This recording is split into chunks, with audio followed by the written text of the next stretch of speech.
Oyez, oyez, oyez.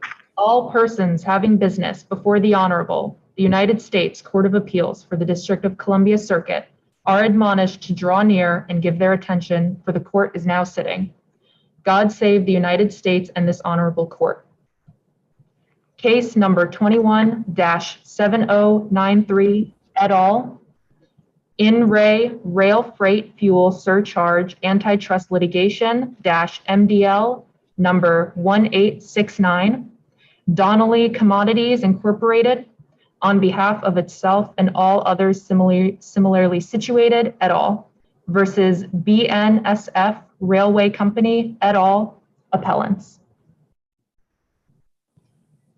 Mr. Varelli for the appellants, Ms. Sullivan for the appellees, Mr. Leitch for amici curiae.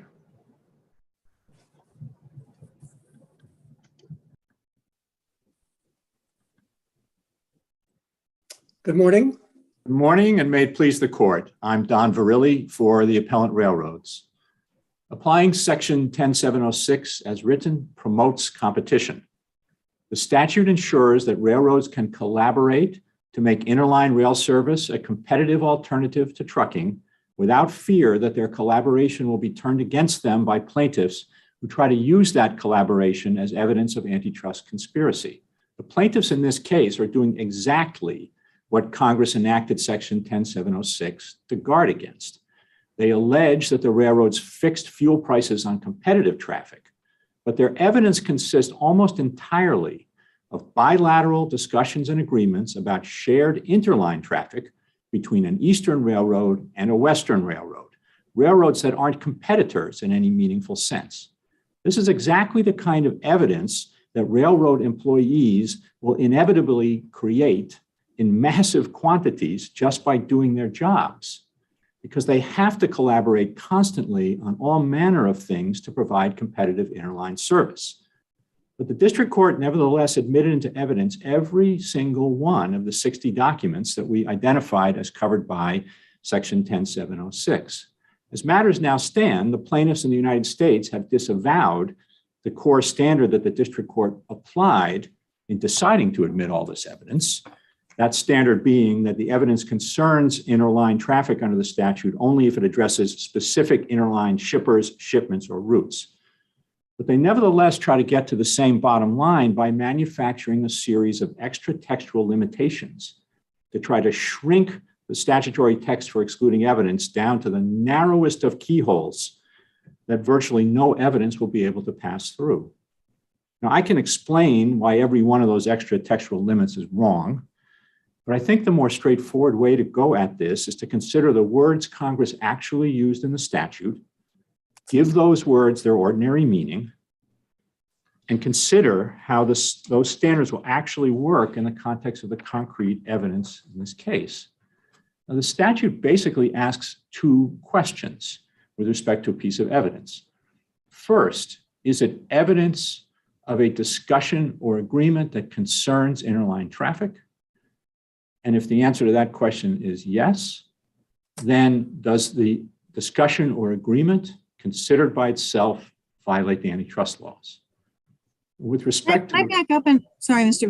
Verrilli, back up and ask you a question. And that is what is the relationship, if any, between the inference provision and the evidentiary exclusion? Is it your view the evidentiary exclusion is meant to reinforce and strengthen the inference, or do they operate independently?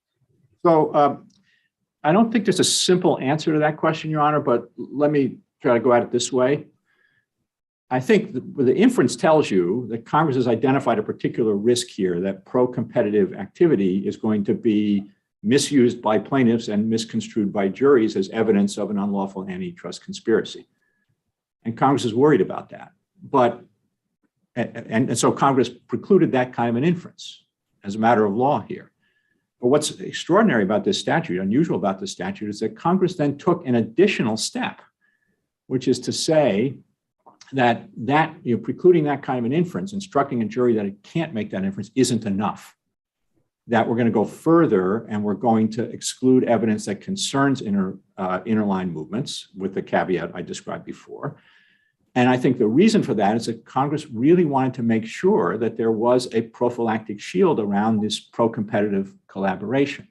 Now, Right, so it sounds like, I'm sorry, please finish your sentence. Go ahead. I do think that there are ways in which I do think there are ways in which the two interact directly, and I think I can illustrate that, and it would be helpful to illustrate it by actually going to a concrete piece of evidence in the case that the parties have talked about, and I'll show you what the plaintiffs say about that, and I think it'll illustrate my point.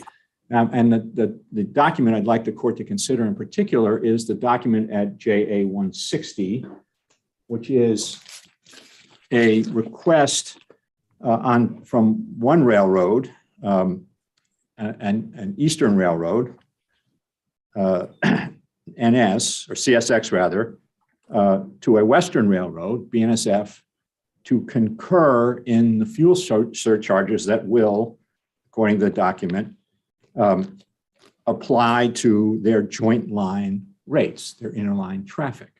Now, it seems as clear as can be to us that that is a discussion or agreement that concerns interline traffic. That's what it's about, a concurrence on what the interline rates would be, which is the exact heartland of what the statute is talking about with respect to the inference. But if one looks at, and so it seems, and we can go into the various reasons that the plaintiffs and perhaps the United States are suggesting that that document nonetheless comes in, and explain why all of them are problematic. But I would direct the court's attention to footnote 9 on page 45 of the plaintiff's brief, where they address this document. And they explain in footnote 9 on page 45 that the reason this document should come in is because, well, yes, at the moment, at the time that that these two railroads, an Eastern and a Western Railroad, were engaged in this concurrence process, a normal process for interline service with respect to fuel surcharges, that these railroads and the other railroads were independently raising their fuel surcharge levels to the same level on their competitive traffic. Okay, Mr. Burley, before you get to that, keeping that exhibit in mind, you were, a few minutes ago, you were going to take us to the language of the statute, which I want to ask you about in the context of that document. The statute says, concerned and, emphasize the word, and interline movement of the rail carrier, and movement of the rail carrier. That seems to suggest pretty clearly that the document you're talking about wouldn't be excludable because it's general. It doesn't concern an interline movement of the rail carrier. In other words, it isn't specific. I recognize, Your Honor, that Judge Friedman read the statute that way, and that's where he got his specificity requirement. But with respect, I wasn't asking you about Judge Friedman's interpretation of the statute. I was asking you about the language of the statute, right, and so, the phrases which Congress seemed to have wanted this to focus on a movement by a carrier. I don't think the statute can or should be read that way, Your Honor. Okay. First of all, with respect to the Dictionary Act, the single implies the plural and vice versa, unless Congress clearly specifies otherwise. I don't think this is a clear specification otherwise. In the language of the rail carrier, it does. If it had meant what you said, it would have said concerned interline movements of rail carriers. That would have been the way to write it. Concerned interline movements of rail carriers. But I think that's precisely why the Dictionary Act exists, Your Honor, is to avoid the incorrect kind of an inference that when Congress uses a singular, that means to exclude the plural. And I would point out that all of the parties here on appeal agree that it can, that this statute can cover more than a specific shipment or a specific shipper or a specific route. And I think the language of the rail carrier, it definitely does work. But what it means is that the discussion has to be between rail carriers that are engaged in the shared interline traffic. That's what that part of the language does. And I think it has to be read that way, Your Honor, because otherwise the statute is going to apply to almost nothing. I mean, this concurrence document here, and there are many of them in the record, this is the bread and butter in the heartland of the kind of collaboration that railroads have to do. And to read it differently would be to say that for every single separate shipment, even though the fuel surcharge for the interline portion of it is going to be the same, they've got to send a separate concurrence request. And I think that would disserve the policy behind this statute quite greatly. I don't want to pursue this too far because I hear your point, and I'm not suggesting this is crystal clear, but the way to read it is it doesn't mean that it has to be a separate concurrence document for every one of them. You could have a concurrence document that had a dozen specific movements, and that would be covered because the document would have discussions concerning an interline movement of a carrier. There might be 10 of them, though. Sure, but again, that would just be an artificially imposed limitation on the kind of natural communication that occurs in the real world every day between railroads, and it would serve no purpose. It would serve no purpose. This concerns interline activity. It concerns nothing but interline activity, and allowing this to be the basis for an inference of antitrust conspiracy is exactly what Congress is worried about in this situation. And I do think that if I may, I think a couple of other examples may help illustrate this. Right, finish up with your hypothetical. You were working on a document. Finish up what you had to say about it, please. Yes, thank you, Judge Edwards. And so I think what I think is going on here is that my friends on the other side are saying, well, this document comes in because it references the general fuel surcharge tariff, which, by the way, is published and everybody knows about, but it references a general fuel surcharge tariff, and its evidence, as footnote 9 of the plaintiff's brief on page 45 says, it's evidence that these two carriers agreed on an interline rate, and at the same time were charging the same rates for their competitive traffic. But that, of course, is exactly what the statute says you can't do. I'm just quoting the text of the statute here. Proof of an agreement, conspiracy, or combination may not be inferred from evidence that two or more rail carriers acted together with respect to an interline rate or related matter, and that a party to such action took similar action with respect to a rate or related matter on another route or traffic. That's exactly what the statute says you can't do. They're trying to defend the admission of this document and the others like it on the exact theory that the statute precludes. And I think that shows you why it's important to give this phrase its natural meaning, concerned in interline movement. And I think it might help if I could. All right, can I just, I'm sorry, please. I want you to be able to help. I really do. I just want to follow up on sort of where I started. So to the extent the evidentiary exclusion is enforcing and or reinforcing the inference ban, the language is a bit different, but maybe not. And so just to be clear, when it says in the inference, with respect to a rate or related matter, and then the party took similar action with respect to a rate or related matter on another route, that another route, in your view, includes single line routes. Yes, I think by definition it must. Yes. Okay. But then when we go down to the evidentiary exclusion, and it talks about discussions or agreements or any rate or other action resulting from such discussion or agreement. I mean, it's different words that are used there. But are you saying, how do you interpret the or other action resulting from such discussion or agreement? Well, I think, again, the JA 160 document we were discussing earlier is a pretty good illustration of it. The fact that they set the same fuel surcharge, that they agreed to set that fuel surcharge for their interline traffic, is the result, the actual carrying out of that. That's the fuel surcharge. That's the result of the agreement that's going to be the fuel surcharge. Does the evidentiary exclusion extend to then taking that same fuel surcharge and applying it to single line routes in the same way that you just said the inference does as well? So I think They cover the same area in that regard, is what I'm trying to figure out. I understand Your Honor's question, but I think if I could just try to approach it from a different angle, it might actually help illuminate the answer the question. You know, we've gone back and forth, the parties, about what does it mean for a discussion or agreement to concern interline movements. And we all agree that concern means about, but then we don't agree on what about means. And I think the plaintiffs have suggested that we're adopting a very broad standard that excludes everything. And I think it's important that we clarify exactly what our standard is, and I do think it goes to Your Honor's question. Our standard is that a discussion or agreement concerns or is about interline traffic when interline partners are discussing or agreeing on a subject because it has a direct practical bearing on their shared interline traffic. So a general discussion Sorry, about— can you just say that one more time? When interline Yes. partners are discussing or agreeing on a subject because it has a direct practical bearing on their shared interline traffic. And JA 160 is a paradigm example of that.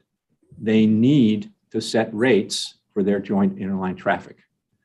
We're at a time in 2003 when, because of events around the Iraq War, fuel costs are spiking, they're highly volatile, the railroads are dealing with this. They need to deal with fuel charges on their interline traffic.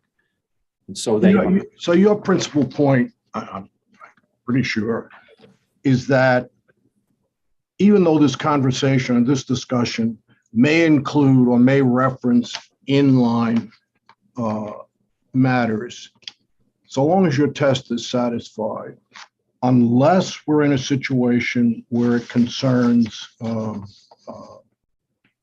considered by itself, it violates the law. I mean, that's where you push to the second clause in the, what I'm calling the second clause in the statute, right? Yes, Judge Edwards. Okay, so now let me, describe it. and I think, having gone through all these briefs more than once, one of the big debates, certainly between you and the government, is whether the district court's conception or interpretation renders that final clause a nullity, considered by a nullity. And you make a very long, strong argument that if you go with the way the district court, if you read the concern language the way the district court does, like you say, it's like threading a needle. There's nothing left for that second clause to do any work. Now the government comes back equally strongly, and I really would like for you to answer this specifically because it's a huge part of the debate between the two of you. The government says that's wrong. That clause still does work. I think I know what your answer is going to be, but I really want to hear what you're going to say. That clause does work because carriers might freeze out price-cutting competitors by agreeing to exclude them. Carriers might use interline discussions to implement predatory pricing schemes and other monopolistic practices. And when Section 10706 was enacted, it was per se illegal under the Sherman Act for parties to agree on prices if they were in a vertical supply relationship. Now, the government says these are examples to show that the considered by language still does work under the district court's construction of concern. All right. Now, how do you respond? In other words, are these viable examples offered by the government or not? How do you respond to that? No, they're not, because they all involve competitive single line traffic. The tying, for example, the tying argument is that you're tying to the agreement on interline traffic, you're tying a position with respect to single line traffic. With respect to freezing out a price cutting, you notice the word in the government's brief, competitor, price cutting competitor. Right. You're freezing out someone who's competing with you. So you're going beyond the interline traffic to the competitive traffic. So you're saying in the government's examples, and they cite no others, none that I can find anyway, they cite no others. The government's examples would fail in the first part of the statute. It doesn't concern interline. Correct. Okay. And right. And you're saying they're citing nothing else, and the plaintiffs are citing nothing else. And so that considered by language is rendered useless given the district court's construction, very, very narrow, very tight construction. Right. Of Why does the first example, I just want to follow up on Judge Oden. Why does the first example flunk the interline test? Exclude other rails from joining the interline movement. Because it's punishing them for steps they're taking in competitive traffic. And so it's about what that's about. Uh-huh. What that concerns is the competitive, their competitive traffic. And the government's example says carriers might freeze out price-cutting competitors. Competitors. By agreeing to, yeah. And so that's by definition, it's going beyond the interline movement where you're not competitors, you're collaborators, one Eastern, one Western Railroad. I do think this is important. It's an important piece of statutory legislative history here, which I think is illuminating. The United States opposed the evidentiary exclusion in the legislative process. And the reason it opposed the exclusion is it said, well, if a discussion or agreement concerns interline movement, it's per se lawful. So you don't need this evidentiary protection. There's nothing to worry about here. And in their brief back today for this case, they say that's wrong. There is no, exactly. Is that right or wrong? Exactly. They told Congress that it's per se lawful, so you don't need this exclusion. Congress obviously disagreed with that because it put this exclusion in place to create this prophylactic shield. And now they've come back and said, well, there are these examples. The other thing I would point out in terms of superfluity, though, even if one of those, even if they stick the landing on one of those, I don't think any of them works, but even if they stick the landing on one, the test, as the Supreme Court's Andrews decision, which we quote in our brief says, is whether it renders a statutory provision superfluous in all but the rarest or most occasional or extreme cases. And so even if they stick the landing on one or even two, you're still in that situation. You're rendering it superfluous with respect to the vast majority of applications of this statute. And I do think that's, I think that's a quite significant problem. Can I follow up on your proposed meaning for concerned interline movement? I'm still not sure how it answers my question about the parallelism between the inference and the evidence, which is different language from concerned interline. But let's just focus on concerned and interline movement for now. It sounds like, well, if one of these, I'll call it East Railroad, says, you know what, I'm getting killed by truckers. So I've put a fuel surcharge on my talking to West Railroad. I've had to put a fuel surcharge on my own line, single line traffic. And West goes, yeah, I've had to do the same thing. They've already done it. They're not talking about doing that. I go, well, don't you think we probably need to put the similar surcharge on our interline traffic? Because otherwise it won't be credible as a fuel surcharge for our single line traffic, right? Everyone will realize, this is hypothetical to be clear, I don't pretend to describe the facts of this case. Everyone will realize that it's not really about fuel if we don't put it on our shared interline traffic. And so they seem to be discussing a subject, and because it has will have a direct practical bearing, using your language, on the shared traffic. But I'm not sure that's what Congress would have meant to cover. Do you think Congress meant to cover that hypothetical, or tell me how it doesn't fit the test as you've articulated it? So here's what I think about that. First, I would think I'll answer the hypothetical, but I'm going to just push back on it a little bit, in that they wouldn't be raising their prices of getting killed by trucking, because they would need to lower their prices to do so. And with respect to a fuel surcharge, well, we're getting more money from the people that we do have contracts with. So go ahead. So don't push back. If in a situation like that, the question would be, I would think that would concern an interline movement, talking about setting interline rates for interline movements, which is, at the core of the statute. The question there would be whether that is evidence of an agreement that, considered by itself, would violate the antitrust laws. And Your Honor, does that? Well, I think that it allows me to, I think, elaborate another point that I think is important. One thing that the government and the plaintiffs have suggested is that our test, our understanding of that, what we think is quite clear, plain language in the statute, would only admit smoking gun evidence. And Your Honor's hypothetical, I don't think that would be smoking gun evidence. But if indeed this was evidence that the parties were conspiring to fix prices for their single line fuel surcharges, and they could prove that up in the kind of connective tissue way that one does with respect to proving the antitrust violation, that actually what this discussion was a key piece of evidence showing a particular agreement to actually set fuel surcharges at that level.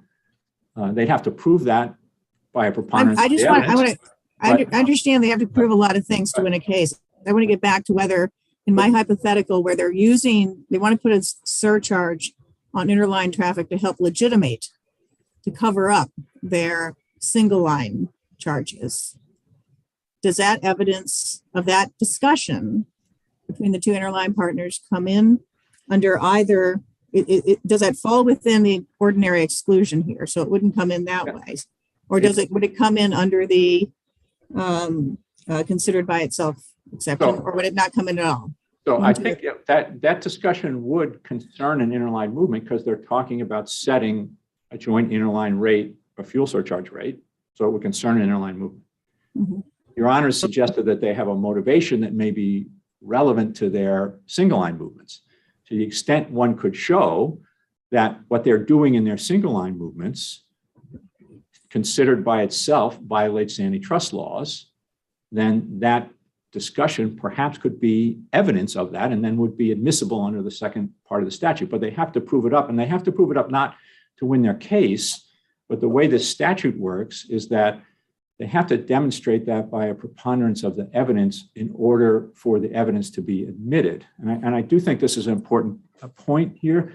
The statute gives a specific instruction to the district court, and I think it's important to keep this instruction in mind. It says, in any proceeding before a jury, the court shall determine whether the requirements of subclause 1 or subclause 2, which is what we're talking about here, are satisfied before allowing the introduction of any such evidence.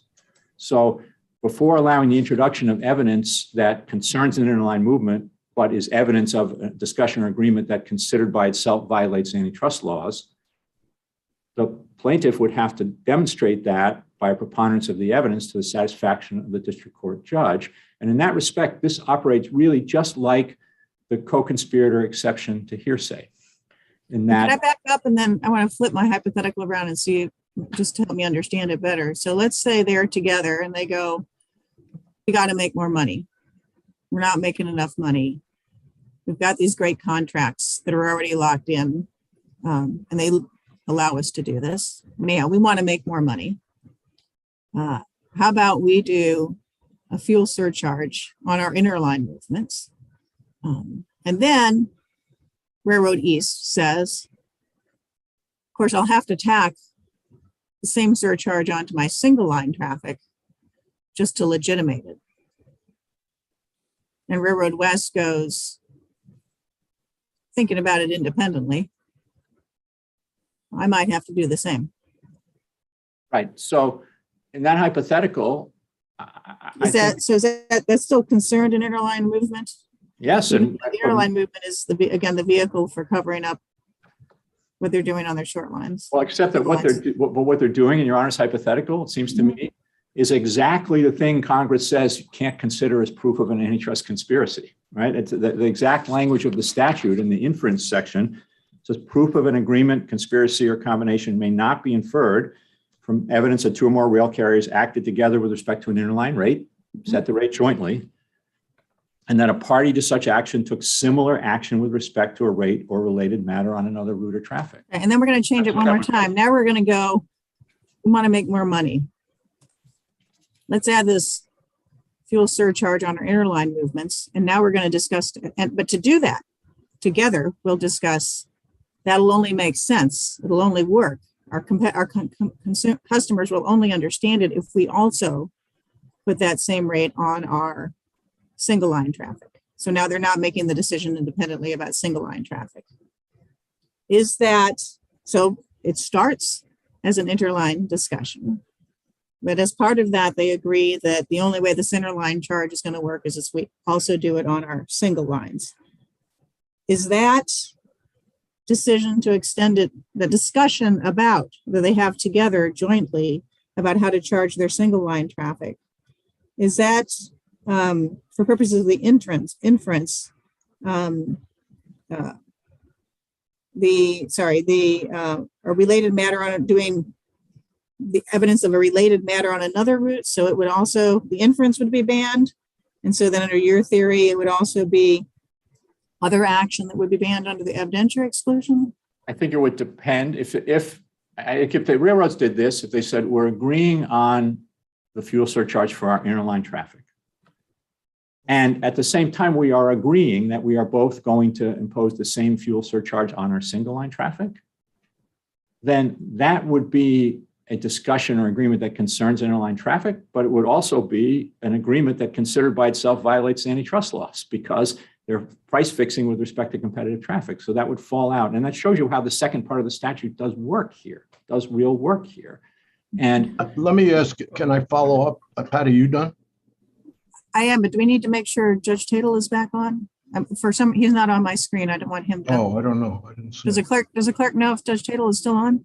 No, I'm here. I don't know what Okay. happened. Mine. Okay. I just want to make sure you could hear at least. Yeah, no, I'm here. Let me you follow You up. keep going. I'm going to try to show up here. Okay. Let me follow up. Mr. Verrilli, you said when the other side, the two parties on the other side accuse you of rendering inline superfluous, you said, no. It's, in our interpretation, it's going to rule out protection for discussions between two railroads that do not interline, discussions about only single line traffic, and discussions about topics without practical bearing on interline traffic. Tell me what the third category means in your mind. well, it's actually even more expansive than that, Your Honor. For example, if two railroads were having a general discussion about fuel surcharges that was not occurring in the context of their collaboration on a shared interline movement and shared interline movements and wasn't being discussed because of the practical bearing and the need to set a fuel surcharge rate for single line movement, that kind of general discussion, in our view, is not one that concerns an interline movement.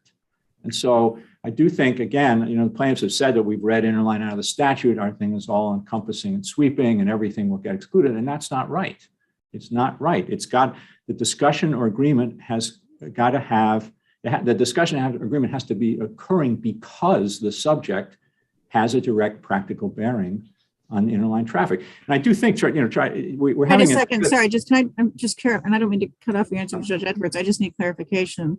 If all the railroads get together in a big conference and they all say, we need to make more money, let's all put fuel surcharges on all the traffic that we have.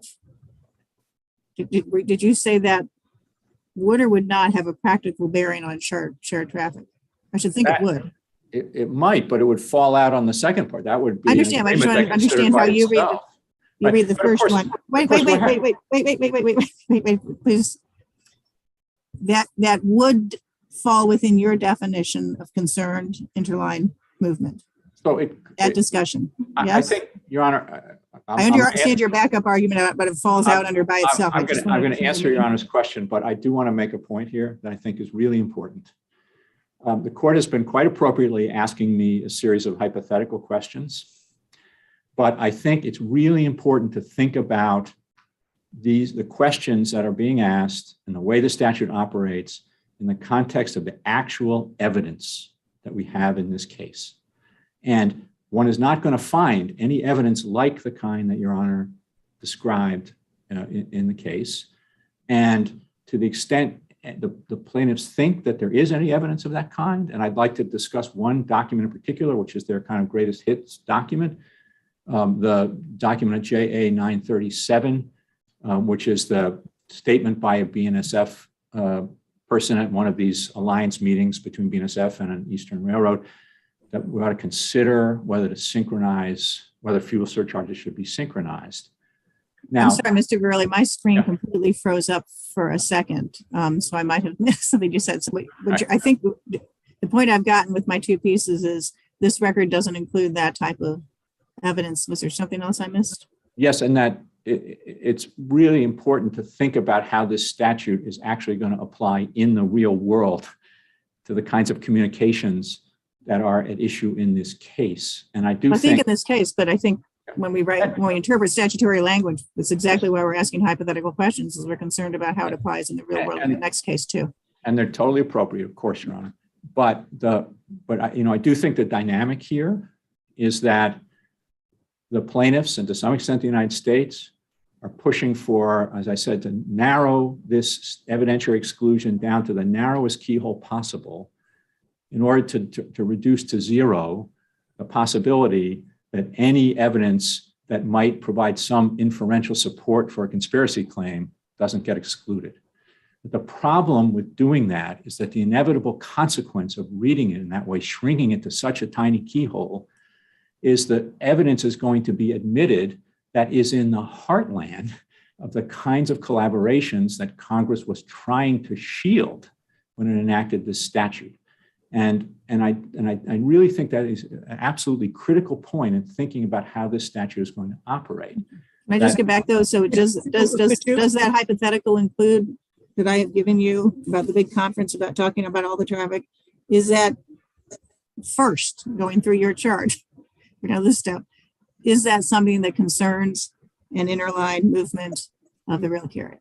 To the extent they're discussing setting fuel surcharges for interline. For all traffic.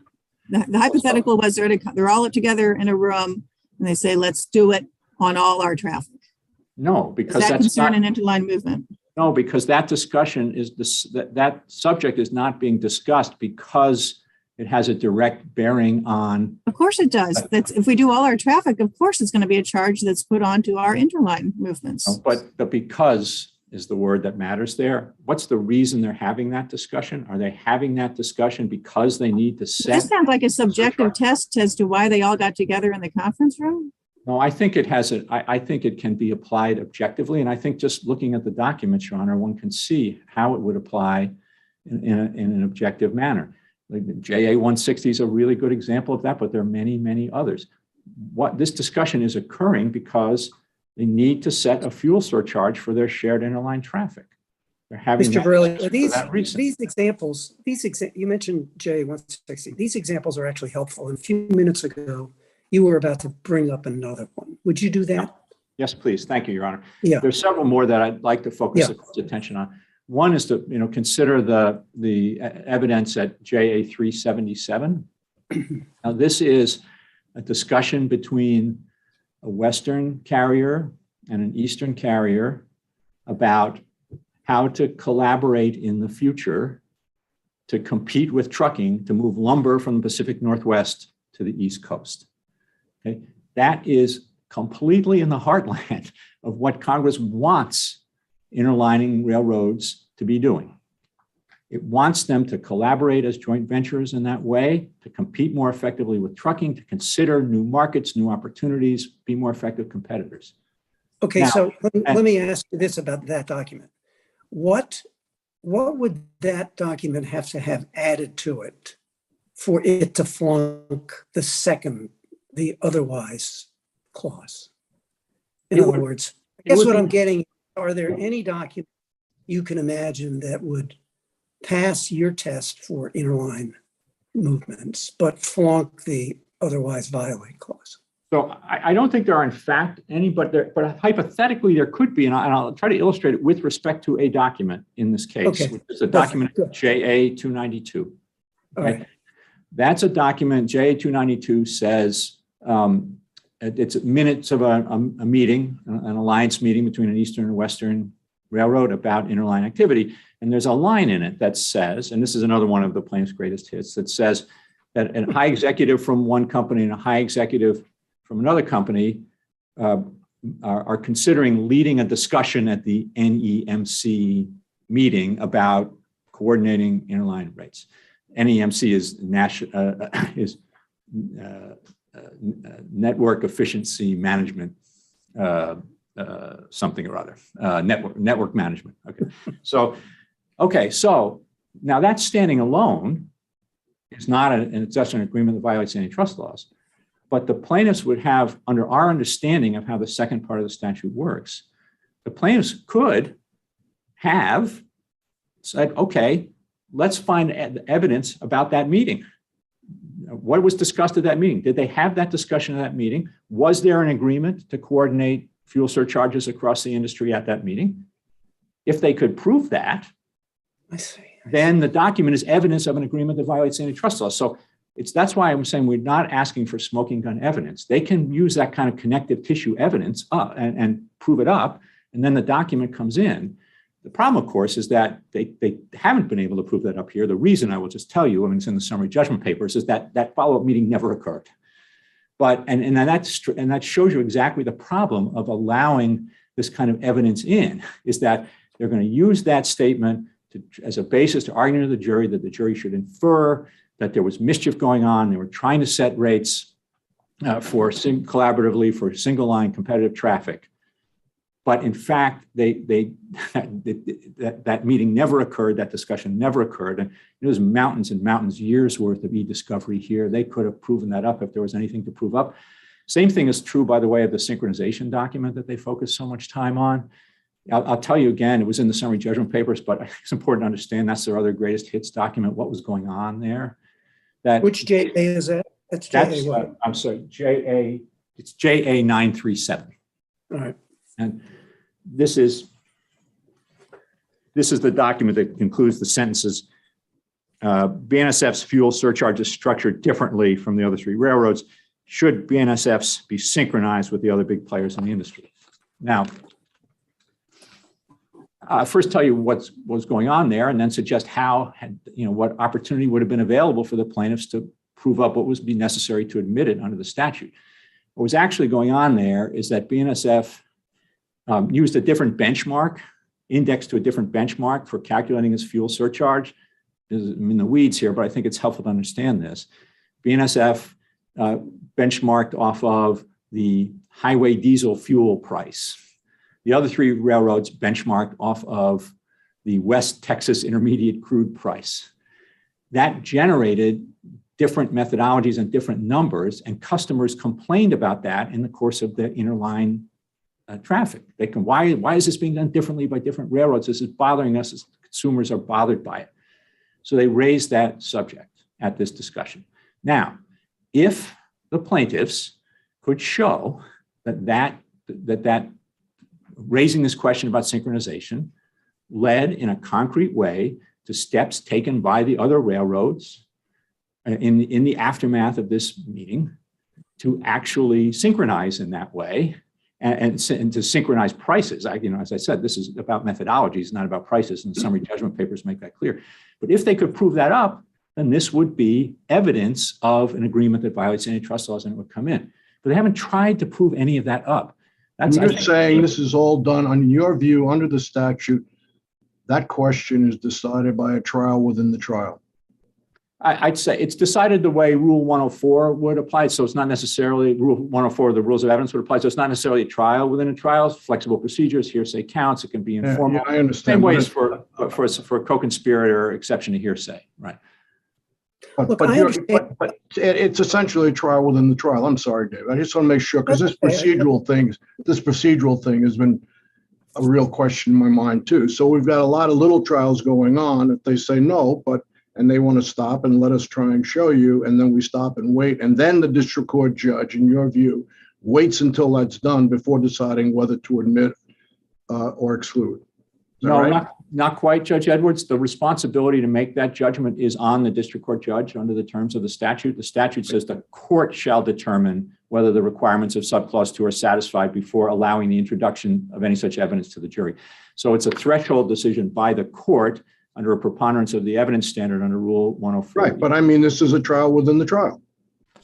As I said, just the reason I'm pushing back on the idea of a trial within a trial is that it's a much more flexible, informal Yeah, proceeding. no, I understand that there are. It's a normal Rule 104 proceeding, just like a co-conspirator exception to hearsay. You've got to make that kind of judgment. But the Let me ask statute, you, I want to ask you one thing before our presiding judge says you can stop, because I'm going to ask all three counsel the same thing.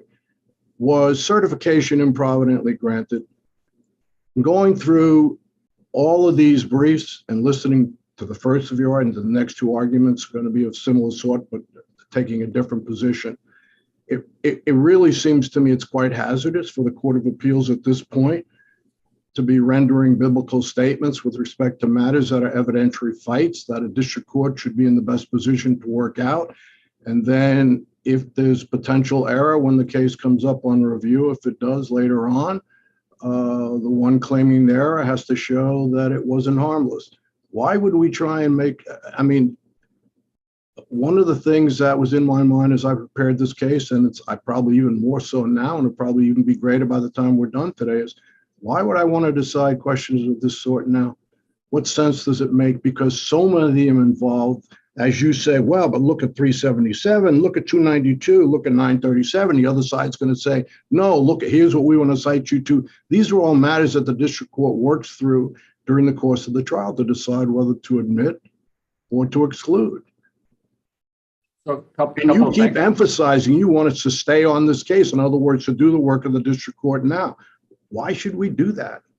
We're not asking you to do the work of the district court now, Judge Edwards. I'm not asking the court to make any definitive judgment about any of those documents. I'm using them for illustrative purposes. No, I understand, but my general question was certification improvidently granted? Is this really, because this is not, we very rarely grant certification. We very rarely grant certification in a situation like this, where there's so many factual nuances involved and so many hypotheticals that can go so many different ways. That's the one kind of case we try like the devil not to grant certification on. We rarely grant it ever. So I think Judge Friedman asked you to answer these questions. Well, and we sometimes say no. And we still have the right to say no. You do, but you should say yes. And the reason why, I think, is because, here we are, right, at the district court excluded this evidence, I think virtually all, it found virtually all of it admissible, rather, on the ground that there was a specificity requirement. You had to have specific shippers, routes, et cetera. Right. Everyone before you this morning says that's wrong. That's the wrong standard. And so well, we could issue a judgment and say everyone agreed as to that one standard, it's wrong, and say, as for the rest, we'll leave it to the district court to do its work. Well, I think the problem with that, Your Honor, is that, this is a case that's been going on. I'm sure Ms. Sullivan will highlight this for a very, very long time. And as many, many years have gone into it. The court cannot decide this pending summary judgment motions. This bears directly on the summary judgment motions because they have to be decided on the basis of admissible evidence. Okay, I hear you, but what my retort would be, join the crowd of cases in litigation across the country. Lots of cases are in this posture, why an exception here? But I hear you, I hear what you're saying. And it's because this is an unusual statute, Your Honor, and that Congress has made a judgment here that evidence should be excluded. For very important policy reasons, and has put that burden on the judge before the trial occurs. And I think that's why Judge Friedman wants the guidance. Okay. Ask one last. Mr. Rowley, I want to just ask you, I just want to pursue the question I asked you earlier about your use of those examples is very, very helpful. But the question I asked was, whether you can imagine a document that would qualify under the inner line provision of the statute under your standard, but nonetheless flaunt the considered by itself. And the examples you gave us were documents where you pointed out, well, the plaintiffs through discovery could pursue some of these statements, but you didn't give us an example of a document. And I know you don't think there is one, but I'm looking for. Yes, I can. Give me I apologize, Your Honor. You see what I'm asking? Yes, absolutely. Give me an example of it. Okay, that's what I want. If there were a document that said, we will, Railroad A and Railroad B will agree on our interline fuel surcharges, and we will agree to charge the same fuel surcharge on our competitive traffic. That would concern interline movements because it's setting the fuel surcharge for interline movements. It would, on its face, be an agreement to fix prices on competitive traffic, and therefore considered by itself violate the antitrust laws. And so that would be a smoking gun kind of piece of evidence. If there isn't a smoking gun, they still have the opportunity to prove it up through connective tissue evidence. But that would be an example of something that falls out. Right, thank you. Can I just clarify one thing? And that is, you said in your beginning here, and you say in your brief, nearly every communication at issue here is between one Eastern and one Western railroad. Yeah. Which ones?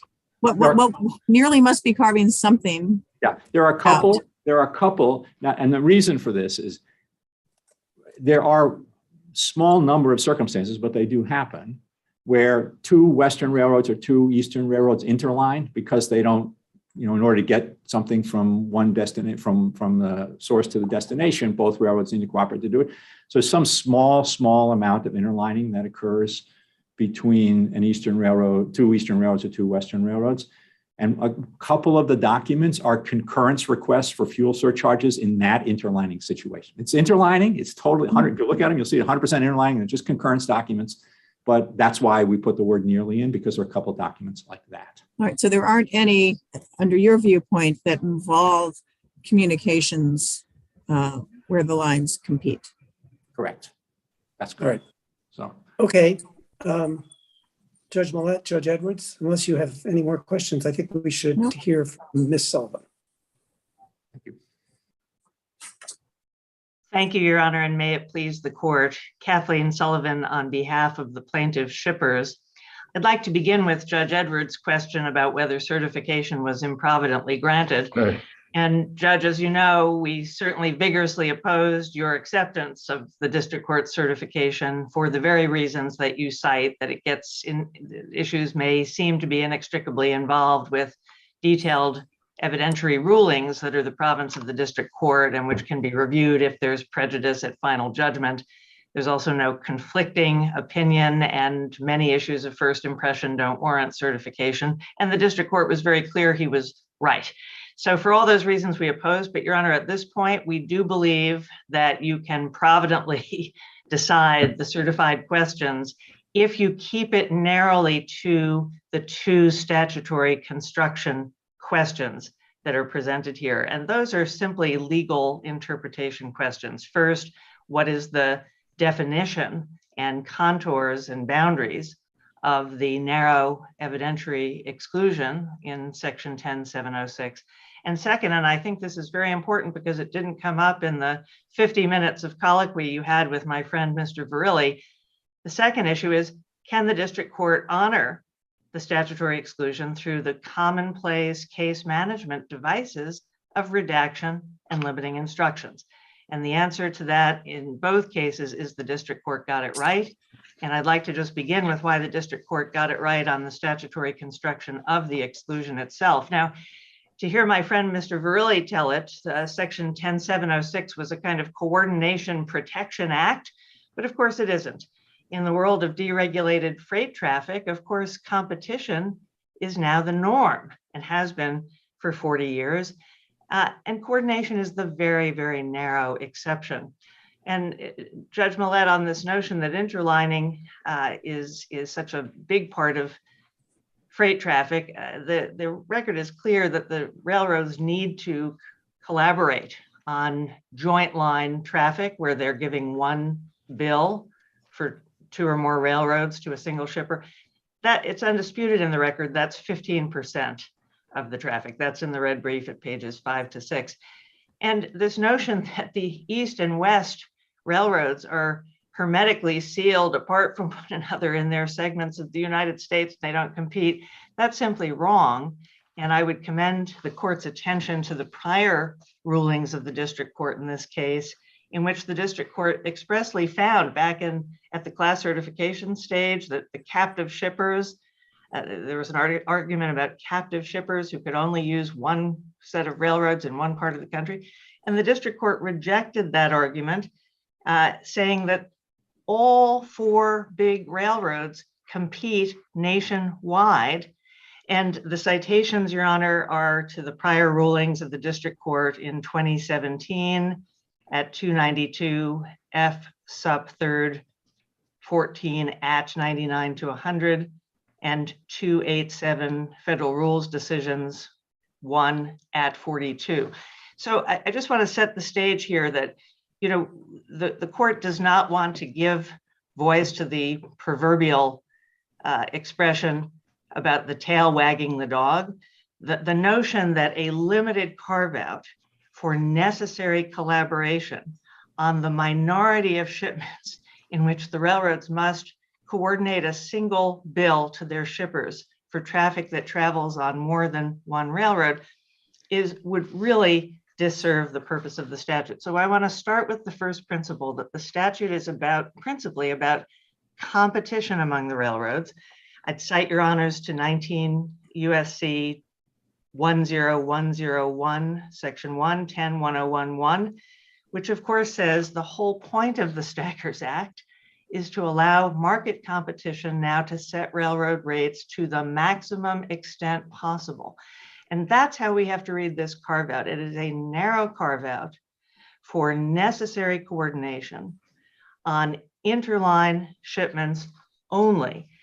And Your Honors, if I can just go back to why the district court was so eminently correct in its interpretation of concerned and interline movement of a rail carrier. And if you bear with me on this, I'm going to try to say you never need to get to the second part of the test about considered by itself violates the antitrust laws. You can affirm here just based on the proper interpretation of concerned and interline movement of a rail carrier. Now, there's an important part that got left out of the colloquy with Mr. Verrilli. He says that the district court imposed a specificity test, but of course that's not what the district court imposed. The district court's definition, and it's worth reminding ourselves, this appears in the decision at Joint Appendix 41, said that a concerned and interline movement means an identifiable movement or movements. And Judge Tatel, the Dictionary Act, we concede now, we didn't below, but we do now, that it can be more than one movements. Right. So you don't have to have 12 memos for 12 shipments. You can have one memo for 12 shipments. But it has to be identifiably interline. So, and why do we know it has to be identifiably? Well, there is the word and there are the words of a rail carrier, and there is, of course, the word interline. Now, the railroads say that concerned, and I think Judge Millett's hypotheticals showed the breathless, limitless scope of Mr. Verrilli's argument. All 3 of Judge Millett's hypotheticals, in our view, are obviously admissible because they concerned single line traffic on which the railroads compete, or all movements on which the railroad compete, and they shouldn't be immunized or carved out just because they also had what Mr. Verrilli called a practical bearing on interline traffic. So their definition would allow all of those documents to be excluded. Judge Friedman's definition would allow all those documents to be admitted. Judge Millett, subject to the important qualification that you can redact the part that's just about interline movements, or you can have a limiting instruction if you want to say pay no attention to that part about interline movements, but you can pay attention to the part about fuel surcharges on all movements or on. How do you redact? Let me tell you where my concern is, so that along the way I'd appreciate your addressing it. The district court added language to the statute. The statute doesn't say what the district court said. It does not say discussions that include interline and other things as well cannot be excluded. That's not what the statute says. And I've gone over this, and in my view, before I even read the relevant papers convinced me even more.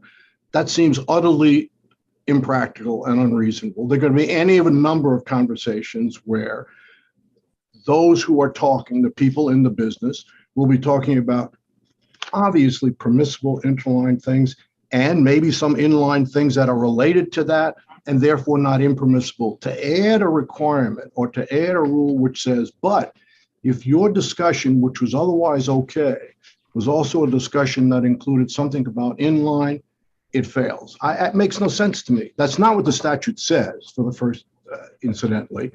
And it makes no sense as far as I can tell, forgetting the question about considered by itself and what we do with that.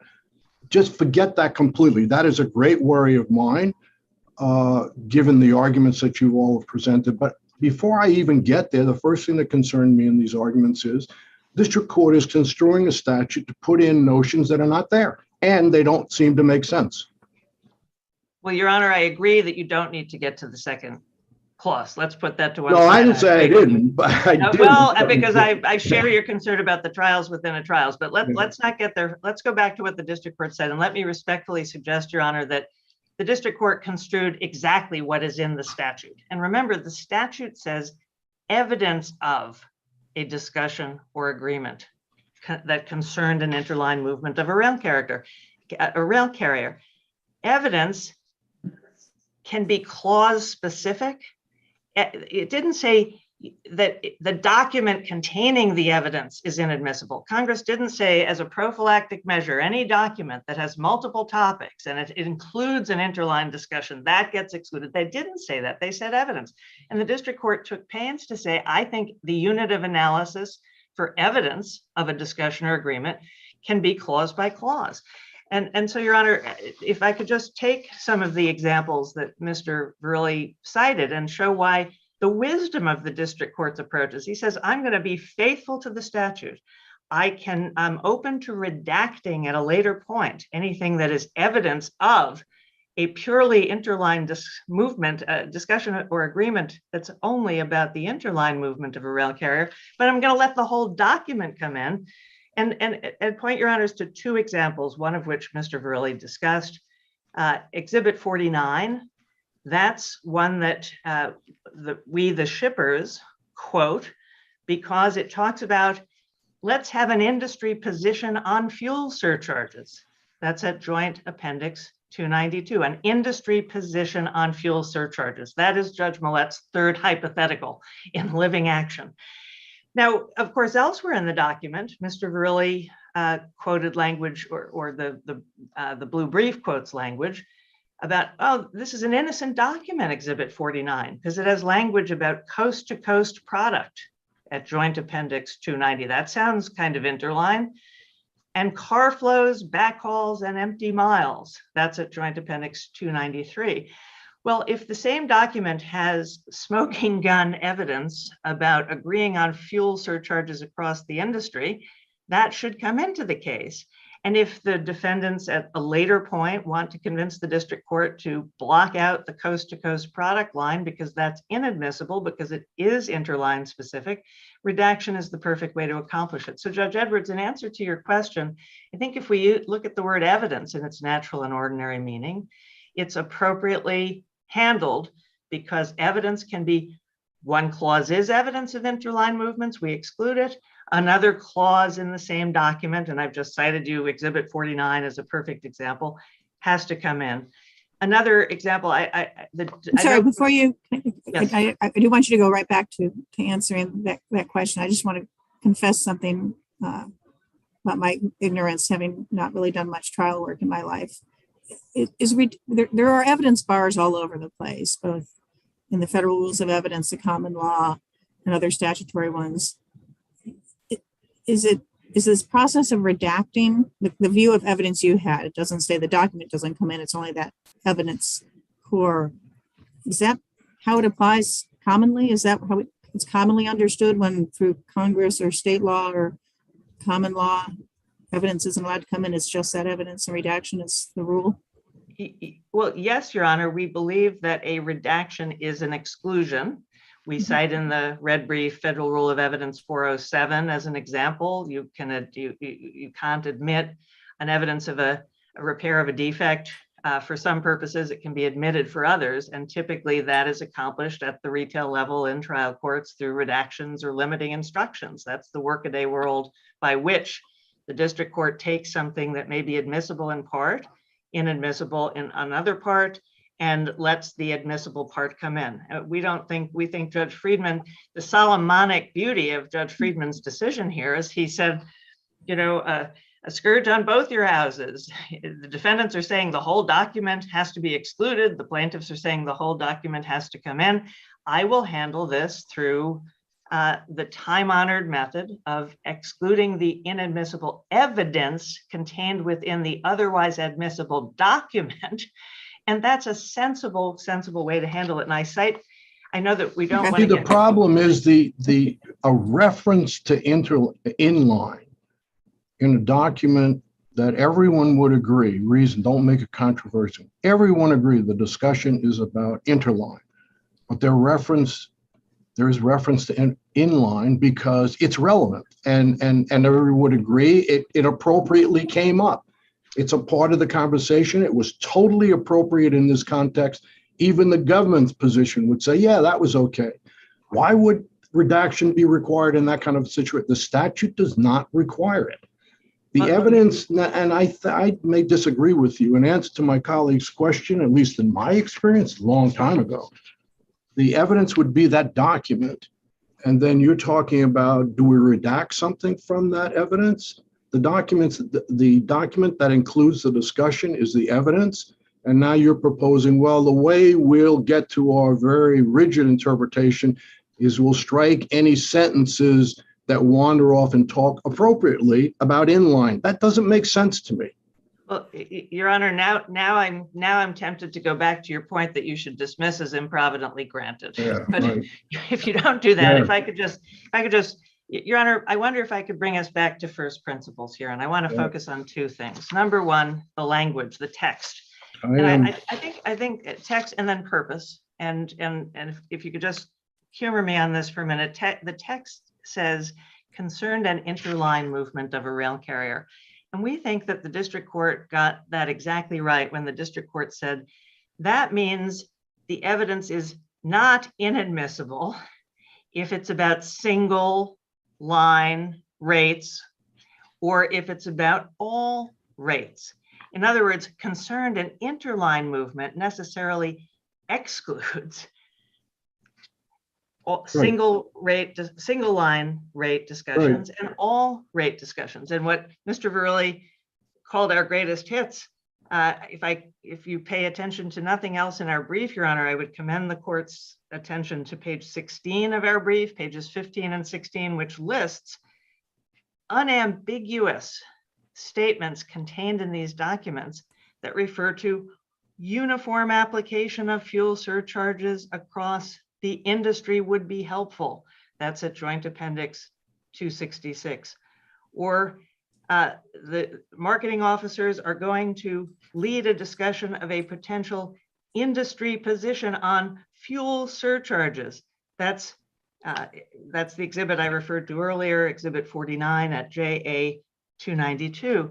That, Your Honor, that evidence, those lines about fuel surcharges across all movements is exactly what the statutory language excludes. Now, here's a simple example. If my friend, Mr. Verrilli says, that the statute would not exclude is what you're saying. I know, I've got exclude, there's too many excludes in that sentence. Yeah. Because considered by itself, it's a problem.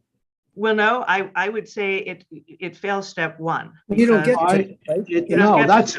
I mean, we may disagree, but at least understand what I'm saying.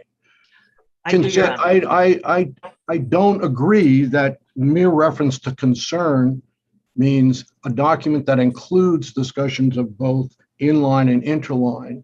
I don't get it, especially when you have a clause that considered by itself, you take into account what you're now pointing to that you say was in your brief. I understand that, but that's where it's addressed. That's why the statute was written that way, at least in my view. Your Honor, let's go back to, if you didn't like my first principles of the text, let's go back to first principles of statutory purpose. It couldn't have been clearer that Congress created this evidentiary carve out kind of under protest. It's sort of like we're in a competitive world. We accept there's this narrow carve out for for interline discussions where you have to collaborate on rates because you got to figure out what you're charging the shipper when the cargo container travels on two different railroads. Okay, we're going to have that narrow exception.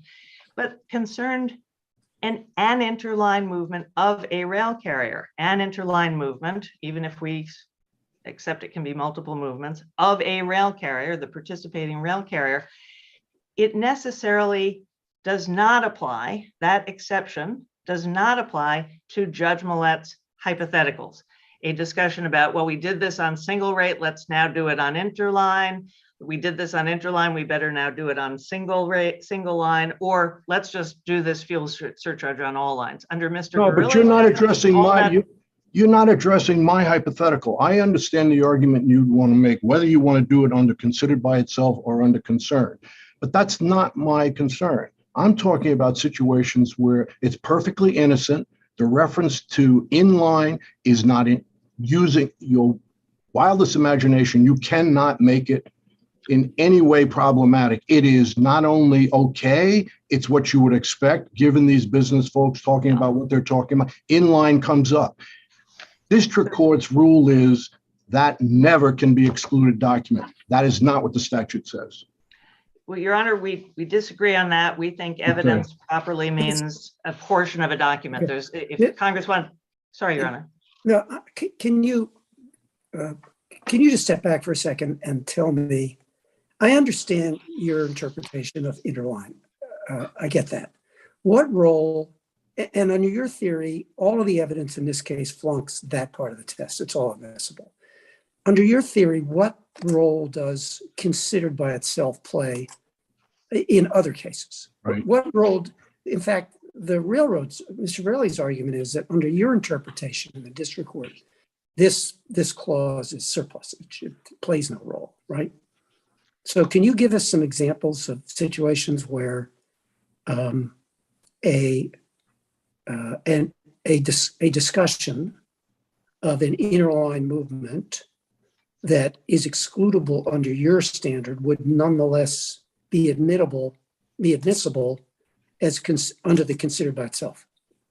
Yes, I can, Your Honor. And Mr. Verley is incorrect on this point, and the district court was correct. And let me cite you, Your Honor, to the examples we gave in the red brief at page 32, and the examples that the government gave in the DOJ brief at 17 to 18. And if I could just go right to a case, because Judge Edwards, you asked the same question before, and you asked for case authority. And my friend, Mr. Verley, conspicuously ignored the case cited on the government brief, in the government brief at page 18, and that's Delaware and Hudson Railway Company versus Consolidated Rail Corp, 902 F. 2nd 174. It's a Second Circuit case out of 1990. Of course, we don't have Conrail anymore, but the principle of the case was this.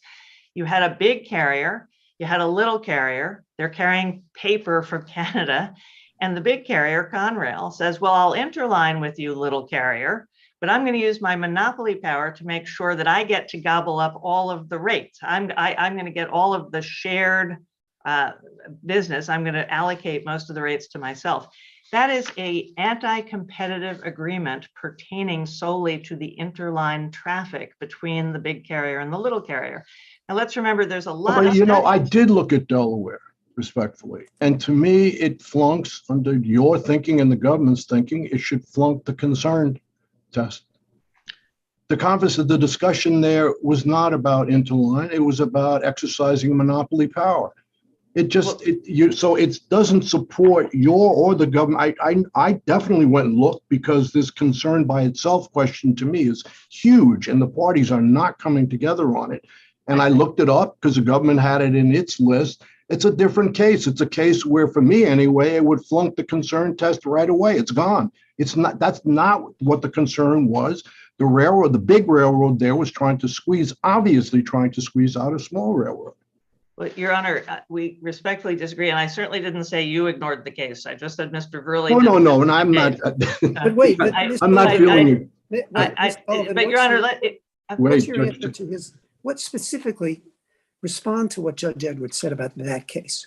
Because the way you described it, and I read it too, the way you described it, this is just a discussion about an interline movement between carrier big and carrier little, right?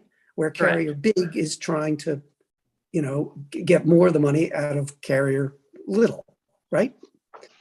So is that an interline? So why doesn't that flunk your, well, explain to us, why does that pass your concern test? Your Honor, No. a discussion about how to share the joint rate Right. between the two carriers. You could say, I'm going to take 90% of the joint rate and you're going to take 10% of the joint rate, or let's split it 50-50. That is a discussion of an interline movement. Right. It's solely about an interline movement. It's not a discussion about, I believe my friend on the other side said those discussions will be about some other competitive market. This is not. Con Ed is just about something that is otherwise admissible it's otherwise inadmissible under step 1 because it's just about an interline movement of a rail carrier. It's identifiable movement of a interline movement, but it violates the antitrust. Suppose the little carrier, suppose that was its only route. It had no other route. That was it. Wouldn't the threat by carrier big that would be limited to that carrier's route? So that would be completely interlined. But suppose that carrier had other routes that interline with the big carrier. Wouldn't that by definition be a threat about other traffic, not just interline traffic? And then therefore it would flunk the concern test? Well, Your Honor, railroads sometimes engage in interline traffic with other railroads that also have single line routes for the same geographic areas. And if we go back to the beginning, what Congress really thought it was doing was just saying, if you're two carriers and you interline sometimes, and there's also single line traffic other times, we're going to make sure you can't use the interline discussions as evidence of price fixing or other anti-competitive behavior over on the single line. So I give you there could be other examples, an exclusive dealing arrangement. If you say, I'm only going to interline with you if you agree that we're going to lock up the shippers in 20-year contracts. I'm not going to interline with you otherwise. And remember, again, shippers have some choices. A shipper in one part of the country can increase production in another part of the country, even if it's captive to one railroad, in order to lower its rail freight prices in another part of the country. So there are many examples of interline specific discussions in which an exclusive dealing arrangement or a monopolistic arrangement. And Your Honors, just let's remember the breadth of the statutory reference here. The considered by itself clause pulls in Sherman Act, Clayton Act, Robinson-Patman Act, and related state laws. And there could be unfair competition laws that are state laws that are the violation here. So what Congress is trying to do here, we think in the proper way to read considered by itself is it's a kind of backstop. So if you let the railroads go off and coordinate on interline traffic, and they're really coordinating on interline traffic, not all traffic, not single line traffic in the guise of interline traffic, but they're really doing an interline traffic discussion, they can't otherwise violate the antitrust laws through that agreement. And it's a very sensible restriction. So we think the two parts of the clause work great if you interpret it our way and Judge Friedman's way. You've got a very narrow exception for interline only rail traffic, and it's got to be really about interline only traffic. But that narrow exception cannot itself violate the antitrust laws. Now, Judge Edwards, I agree that if you take Mr. Verrilli's sweeping, broad approach in which everything has a practical bearing on interline rates and you let all this evidence in, then you really need the second step as a backstop, because then you're going to let in a lot of evidence, smoking gun and otherwise, of an overarching conspiracy to impose fuel surcharges in a coordinated fashion as a surrogate for price fixing in violation of the Sherman Act, Section 1. So, we don't think you need to reach step 2 considered by itself. If you take the district courts and our narrow interpretation of step 1, you don't need to ever get to step 2 in this case, but the statute has meaning, and the surplusage or nullity or superfluity argument is really incorrect. And I do think with respect, we had a big discussion with Mr. Borelli about that, and specifically about the government's examples of documents that would be admissible under the concern clause, but would flunk the second clause. And he says, no, they'd all flunk the first clause. What's your answer to that? Well, that's wrong. Yeah, I thought you said that. Well, Your Honor, do you have the government's examples there in front of you? You think the government's examples would pass the concern clause? Why don't you pull out those in front of you? Really? Let's talk about the specific examples, okay? I really do want to hear this time, and I'm adding my question because I'm astonished at that possibility of that answer, that the government's examples, forgetting the Delaware case and our disagreement over that, you think the government's examples survive the concern clause? I do, Your Honor. And Wow. Remember, the government is here, and Well, but that's your view of concern. Wait, but- I mean, yeah. Can we just go through them, Ms. Sullivan? Yeah, Yes, go ahead. yes, Your Honor. The specific ones. The first one is two rail carriers. Two rail carriers. The first one is two rail carriers could fix interline terms to exclude other railways from joining it. So what about that one? Well, that purely interline agreement. Many interline arrangements involve more than 2 railroads. And the 2 who agree to set interline rates together by excluding a third railroad from participating in a joint interline arrangement, that's standard refusal to deal, and that's an antitrust violation. And yet, But aren't they excluding them from a different interline arrangement? No. That example, as I understand it, again, Mr. Leach is here to explain the example in a moment. But the way two railroads engaging in a discussion or agreement about interline traffic alone agree that they will not contract with a third railroad to engage in interline traffic. That's 100% interline discussion up and down the block. It's only about who gets to join in the interline traffic. And yet it's a refusal to deal or a monopolistic or an exercise of monopoly. Okay. David, their first example in the government is carriers might freeze out price-cutting competitors by agreeing to exclude them from 3 or 4 part interline movements. You think that passes the first part of the statutory test? Absolutely, because it's an agreement about who gets to participate in an interline movement. It's agreement about price cutting, and it's I have a way to use my power situation to deal with you on the price cutting.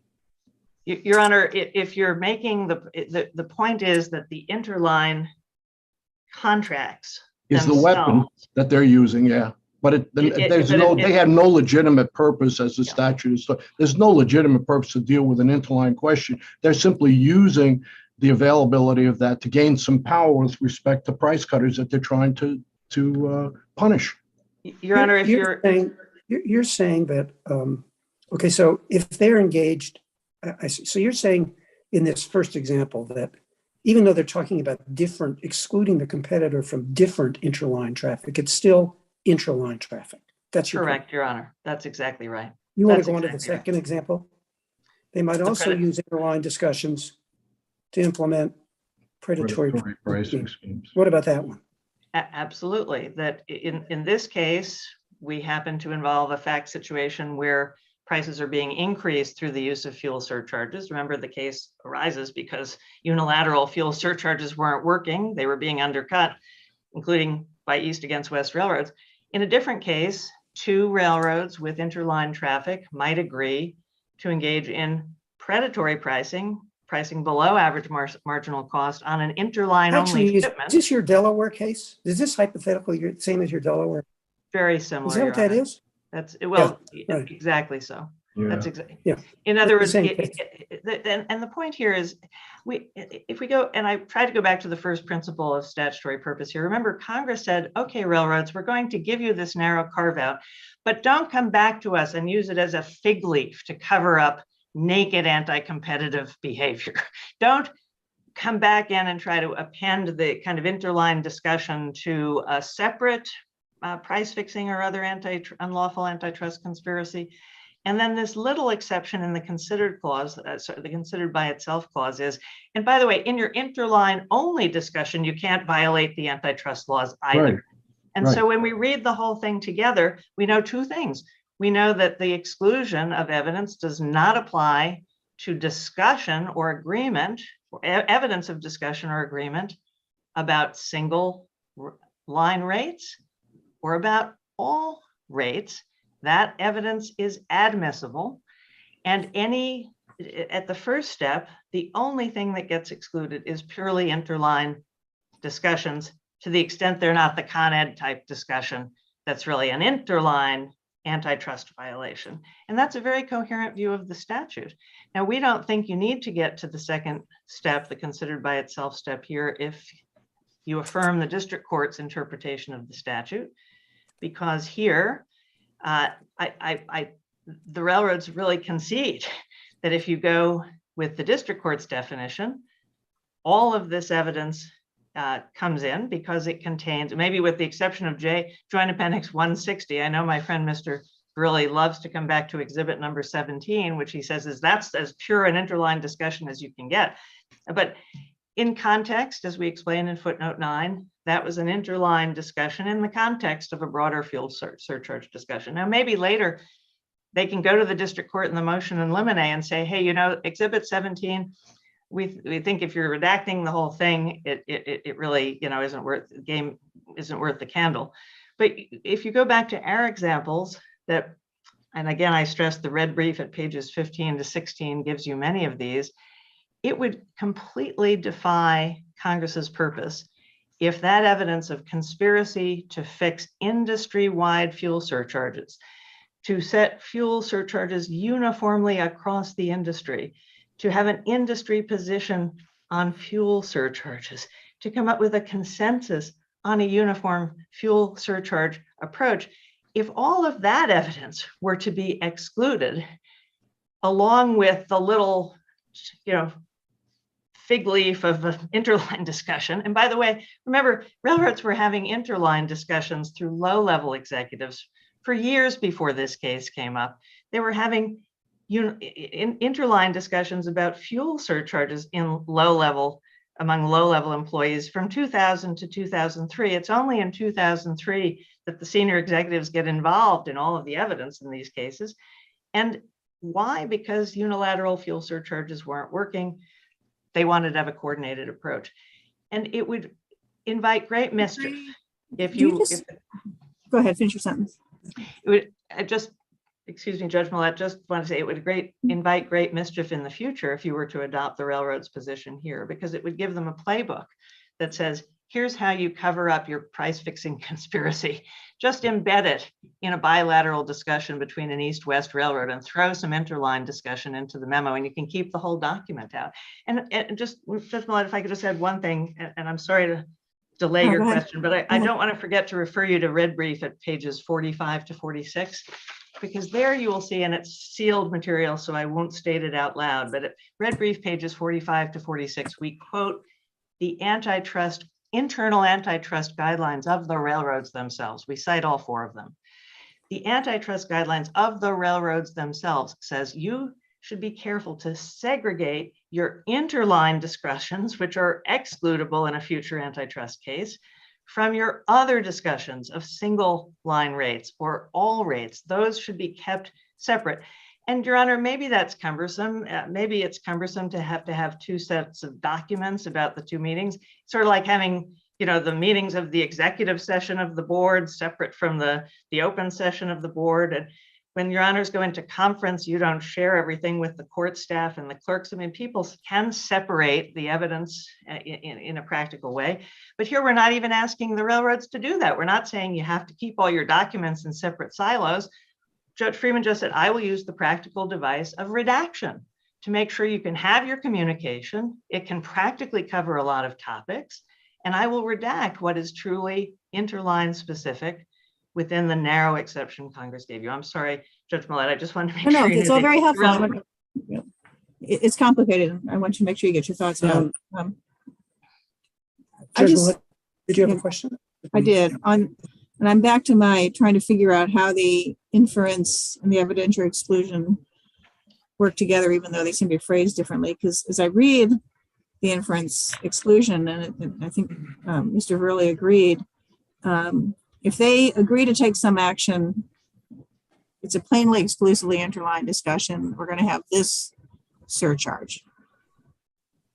And then the railroad goes back and applies it, that same rate to another route, a single line route. The inference, no inference would be allowed to be drawn from the fact that, say, both of these lines, after they agreed on their interline surcharge, went home and applied that same surcharge to their single line routes. Is that a correct reading of this inference? Yes. But then it sounds like the evidentiary exclusion, if they mentioned what they were going to do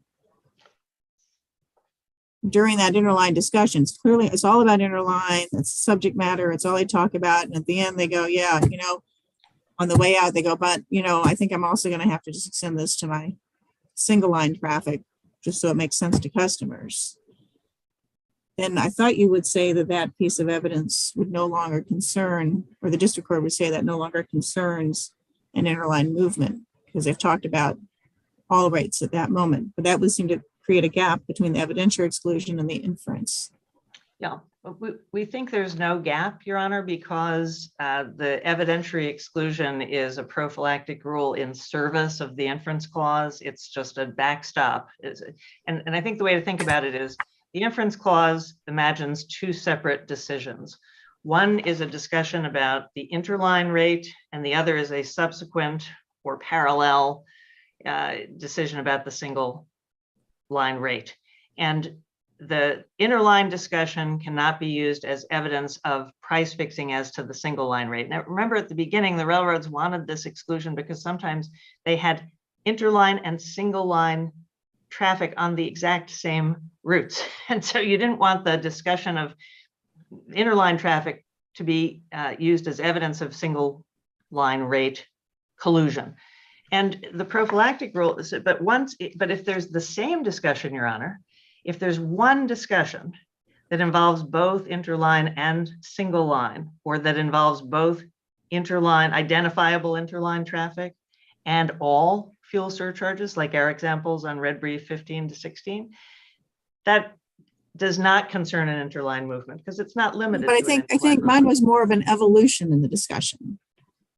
Sure, if they have a memo that says this discussion is about all traffic, that's easy, or exclusively interline traffic, that's easy. But the fact that, discussions evolve, and if 99% of it was about interline traffic, but at the end they go, wait a minute, I have these single traffic lines that do some or part of the same route. I guess I'm going to have to apply it. It was my first hypothetical. I guess I'm going to have to apply it to my single line routes, and the other railroad goes, yeah, me too. Which that it seems to me evidentiary exclusion is narrower than the inference. Well, no, Your Honor, evolved into yeah, both traffic lines covered. Yeah, Your Honor, we think the evidentiary exclusion disappears when the discussion strays beyond identifiable interline movements. And it's not a constraint on how they talk to each other. It's just a constraint on what evidence they can keep out of a subsequent antitrust suit. They are free to talk to each other in this. If they followed their own guidelines, they would have been more careful about segregating the discussions. If they violate their own guidelines and talk about all movements and single line movements in the same breath or in the same document as they talk about interline movements, they have lost the benefit of the exclusion. Right. And Your Honor, we're not stopping them from communicating as they see fit. We're just saying they don't get the benefit of the exclusion unless they carefully confine themselves to interline discussions. And the reason. Okay. Yeah. So can I ask one more question, Judge Taylor? No, please. Please finish. Ms. I'm sorry. Sullivan. I didn't mean did you to have- interrupt you. Did you have another Nope, question? I didn't. I No, just had but one more I question. did not That mean was, to interrupt. Well, I'd like her to finish what she was just saying. okay. Go ahead. Ms. Sullivan, go ahead. Your Honor, I think I was finished. I just wanted to emphasize the point that we're not constraining how the railroads communicate with. Remember, the district court keeps out the district court denied the benefit of the exclusion to documents that included, but were not limited to, identifiable interline movements. And the reason is my point earlier that Congress did not want there to be antitrust conspiracies or other unlawful activity protected by the shield of the interline exclusion, they didn't want the tail to wag the dog. They didn't want the interline exclusion to become a kind of invitation to mischief. And that was the point I started to make before. It would be an invitation to mischief to give the railroads a playbook for getting all kinds of naked, unlawful, conspiratorial activity excluded from a subsequent antitrust suit, just because it included but was not limited to shared identifiable movement. So I commend to the court the brilliance of Judge Friedman's solution, which is redactions. We'll keep the inadmissible stuff out of the jury's ken, but we will allow the admissible stuff to come in. And Your Honor, My last question. I understand your point about redactions, but the limiting instruction seems to me quite different, because if we read this statute as the jury can't see it, and it's Congress doubled down, you don't get the inference. So it's not only can you jury not rely on it to give true effect to that, or to put a hedge around that, we're going to keep this body of evidence out. And if you have a discord then saying, well, I can't separate the two, they're interwoven, so I'm going to put it in with a limiting instruction, and the very evidence Congress said don't let the jury see is being seen by the jury. So limiting instructions feel to me quite different from your whole theory of your redaction is they're not seeing what Congress said don't see. Limiting instructions don't do that. I hear you, Your Honor, and I agree that limiting instructions is a little harder in an inadmissibility statute than redaction. A redaction literally renders the evidence inadmissible. A limiting instruction is harder. I would revert here to a reminder that we're here on 1292B, that no limiting instructions have been sought or imposed. No evidence has been found to be so inextricably intertwined that a redaction wouldn't suffice. And I think we really are outside the ken of a 1292B legal standard appeal if we try to specify future hypothetical circumstances in which the limiting instruction would be required. But the district court said limiting instructions are a proper tool under the statute. Only where redactions are impracticable. And I think that's because they're inextricably intertwined. I don't think that violates the statutory text, because the text says the evidence, remember, the evidentiary exclusion is in the service of the no inference, and a limiting instruction is in the service of a no inference from the interline discussion. So it's serving the exact same purpose as the first sentence is with no inferences. So that's point 1. Point 2, a limiting instruction is understood in many contexts literally to render something inadmissible, to take it outside the ken of the fact finder so that the fact finder cannot rely on it. And that renders it practically inadmissible. So I think it may be formally admitted, but it's practically and functionally inadmissible. So I don't think there's any problem in that as a matter of statutory construction. If there's a problem down the line, as Judge Edwards said earlier, we see if it's prejudicial, we see if it happens, we see if it's prejudicial, and we see if on final judgment, the court wants to say, I'm sorry, the limiting instruction there didn't conform with the statute. But it would be premature to foreclose these ordinary tools of case management to the district court. And again, the limiting instruction is what the government, what the railroads emphasize, but it's only a backstop. Your Honor, I just want to stress to you that I think you'll find that if you look at some of these documents, the other one, I know that Mr. Verrilli loves the green lumber coming from Vancouver to the Northeast. The railroads cite that twice in their briefs, but that's in Exhibit 67. And if you look at Exhibit 67, you could, on Joint Appendix 377, you could black out the target green lumber sentence if you want, but you wouldn't black out the part where on JA 374 in the same document, where the railroads say, let's get together on our fuel surcharge coverage statistics, which is evidence as to all rates, and it shouldn't be excluded. So redactions will, as a practical matter, handle this. I don't think I've heard any suggestion from the railroads of what piece of evidence couldn't be subject to the redaction approach, because these clauses are truly separate.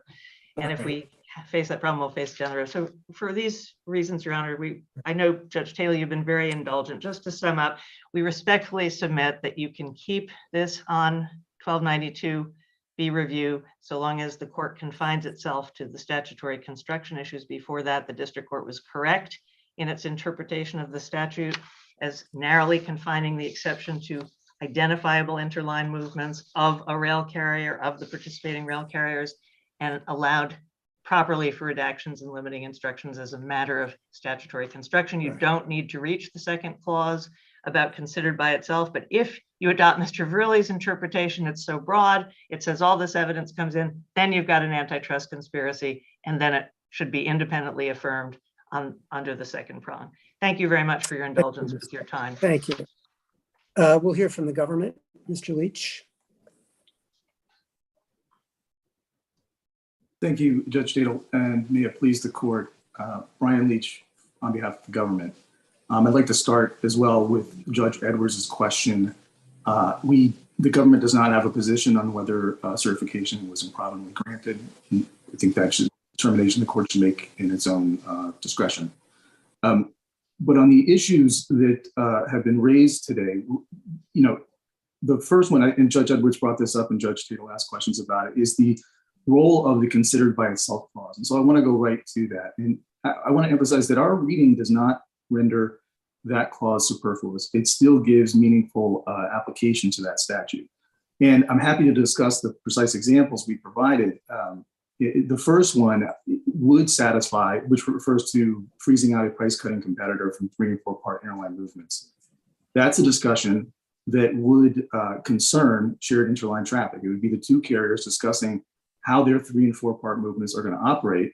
And within the scope of that discussion, they are engaging in anti-competitive conduct. Now, the fact that they may have in mind something else is in our view, not relevant to the concern clause. And I think this underscores that what Mr. Verrilli is really asking for, what the carriers are asking for, is a subjective intent standard. They say that concern can't mean, a discussion can't concern an interline movement if there's some sort of anti-competitive effect in mind.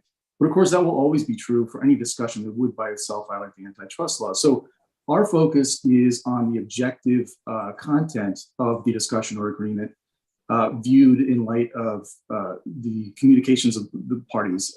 So concern in our view means about refers to subject matter. And that takes an objective test and looks at what were the carriers discussing and what was the context of the discussion. The second example is to the same effect and really does track quite closely the fact pattern in the Delaware and Hudson case, because you have two carriers that are discussing their interline traffic, the interline traffic they carry out.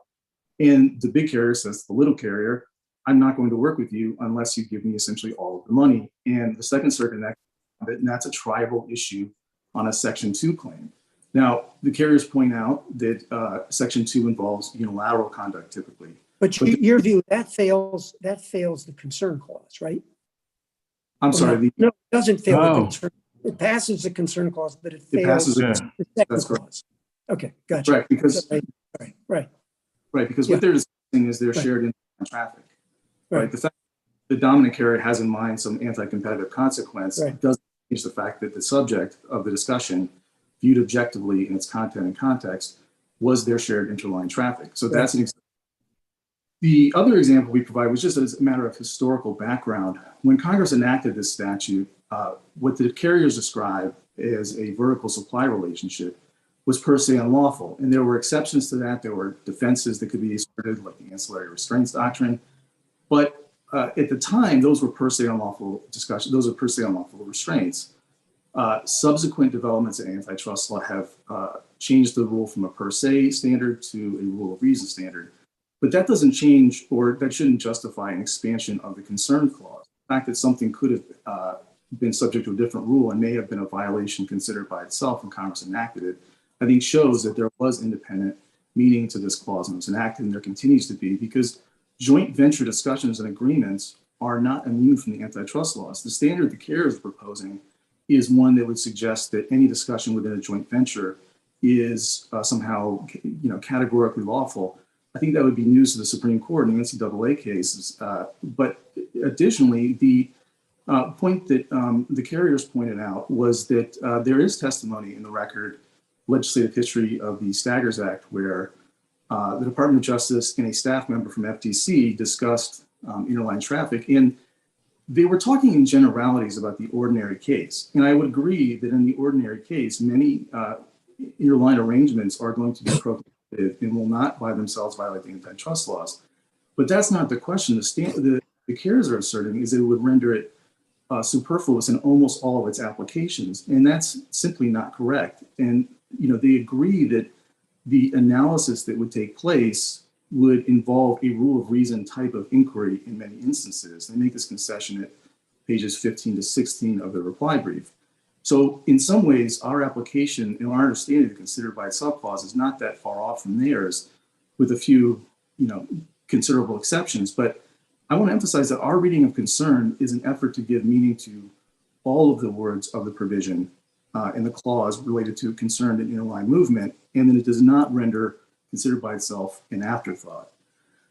Judge Millett, you asked a question about, you had a series of hypotheticals, and it was, I think, again, telling that the carrier's standard would really be one that would ask what the they propose a new standard today that I don't take from their brief, which was because of some sort of subjective intent or causation standard. Like, what was the motivating factor for the carriers to get together and discuss, which would sweep in a discussion about all rates for all traffic without any limitation or connection to shared interline traffic, simply because that's a necessary subset of a communication about all rates. That really renders the interline term in the statute largely superfluous. And the reason for that is the term movement by itself, as the carriers admit, refers to and captures both single line and interline traffic. The reason why Congress added the word interline was to limit the scope of the statute's protections to discussions and agreements that are about shared interline traffic rather than rail freights generally or single line competing traffic. But not to the exclusion of some innocuous reference to inline. I mean, that's the problem where, forget the considered by clause. I hear the argument. I see where you're both coming from. I still don't know how you get to a conclusion that concern is limited, means only. I just, that's not what the statute says. And there, you all are agreeing, you as well. You're certainly not disagreeing. There are going to be many situations where the references to inline would be totally appropriate. Anyone working in the industry would say, yeah, that was a perfectly innocuous, fair reference. It was not the concern, is nothing that anyone would worry about. It made sense because of the way the tracks are connected or the way these people have interacted in the past, innocuous, and it should pass muster. And you're saying, and it should be excluded, because if you looked at it fairly, you and I, all of us, Sullivan, all of us would agree, this conversation was basically about the internet interline movement, and the mere reference to inline, totally innocuous, totally understandable, blocks it. And it doesn't make any sense to me. Consistent with your view of Congress's purpose. It makes no sense to me. So we agree the statute does not say solely concerned. Our test for the concern clause would be the discussion has to be about shared interline traffic rather than unidentified rail freight generally, and does not involve more than a de minimis reference to single line traffic. De minimis reference. So would that cover my hypothetical where they're setting interline charges of some sort, fuel surcharge, a hypothetical one, not talking about what's at issue here. And then at the end of the meeting, shake hands. At the end of the meeting, Ms. East Railroad says, and I'm going to have to apply this to my single line traffic just so it will make sense to customers. Won't make sense to have a fuel surcharge. It applies only to certain lines and not others. And Mr. West Railroad says, that was my thought too. So there wasn't collaboration on it. They both sort of say it was their independent thinking, but they're talking about rates there. Does that mean, look, that's a subject that that discussion or agreement, that's what this is about. Discussion or agreement falls within the concern clause because that's sort of incidental. Or does that mean that little tag along sentence at the end is supposed to come in sort of stripped of any context because all the other stuff would have to be redacted, the other 99% of the conversation? How would it work? That would not be a de minimis reference. We would define a de minimis reference as a brief, insignificant comment. Your Honor said, What? Say that again. A what? A brief and insignificant comment. So that is a brief comment, but it would not be a significant one because we have a situation where a concerted action can absolutely be inferred from that exchange, from that communication. That is absolutely indicative of collusive activity in the rail industry, where one says. So the whole conversation comes in? The whole conversation. Say the other side's now arguing that exactly that inference that you want. The whole conversation comes in, or yes. We just redact the whole conversation. You don't even redact it. The whole thing comes in. No, it could be absolutely subject to redaction. Our point is that. But then it's not going to make any sense, right? That's the whole point. It doesn't. Wait, Mr. Lees, your answers to my colleagues have just confused me a little bit. If you have a document, let's assume that the document has a discussion. It's a 10-page document, and one paragraph in that document is about an identifiable interline movement. Okay. Mm-hmm. Now, isn't the government's theory that that's excludable, and that would be the rest of the document is admissible? That it would be that one paragraph would be redacted. Isn't that the government's position? Yes, Your Honor. That is the position we have. Mm-hmm. And so there's a distinction between viewing. So what difference does it make whether the discussions that aren't about the interline movement are significant, or what was the word you used? De minimis. Mm-hmm. Your point is that they all come in, the document gets admitted, but the interline discussion gets redacted, right? That's your position. Okay. If we're talking about a single discussion. No, I'm talking about a document that has many discussions in it, one of which is about an identifiable interline movement. Mm-hmm. Yes, what about if that is a discussion by itself, that would be redacted. If it's a qualifying discussion or agreement, that would be redacted. If the rest of the document is not evidence of a qualifying discussion or agreement, if it is evidence of a discussion about single line traffic or rail freight generally, or if it is evidence of a discussion or agreement that could by itself violate the antitrust laws, it would not be subject to inadmissibility or redaction. Okay. Suppose I keep wanting to go back to an innocuous situation where inline is referenced. All of us would say, yeah, no, I'd be surprised if they didn't reference it. One railroad, I don't know. I'm too far away from this industry now. That because of the rates, a lot of it's about interline, and one says, well, my inline rate, that's how I made the calculation there, and I'll probably use the same calculator. That's all I'm talking about. Then they go back to the interline. You're saying that because one of the carriers there referenced how they made a calculation on their inline because it was informative, it was useful, there was nothing bad about it. No one would suggest that it was unlawful. You're going to say the documents is not excludable.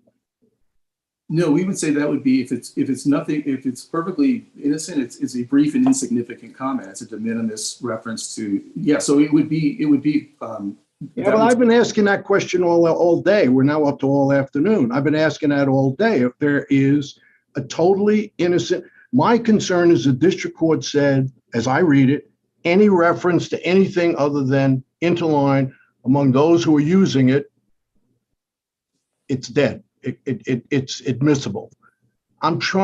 My initial look at this caused me to think there've got to be instances where these folks are going to reference, because of how they do business, how they operate, how the tracks connect. They are going to make references here and there about inline stuff. But the thrust of it is not about inline, it's about interline.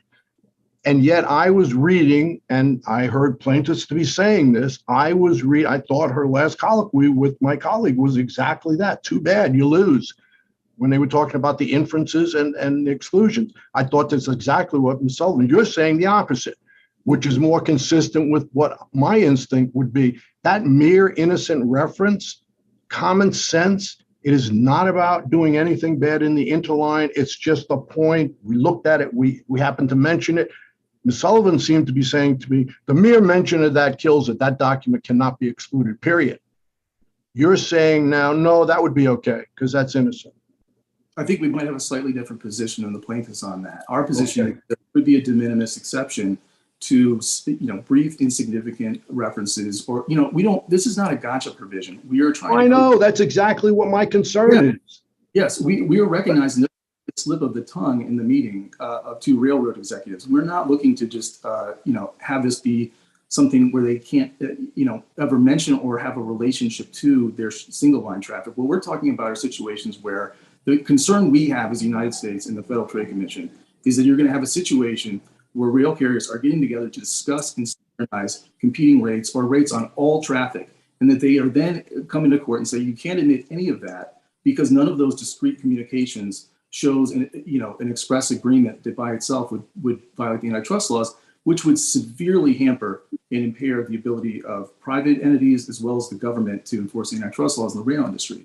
That's our concern. We're not concerned with a fleeting reference or passing allusion to single line traffic.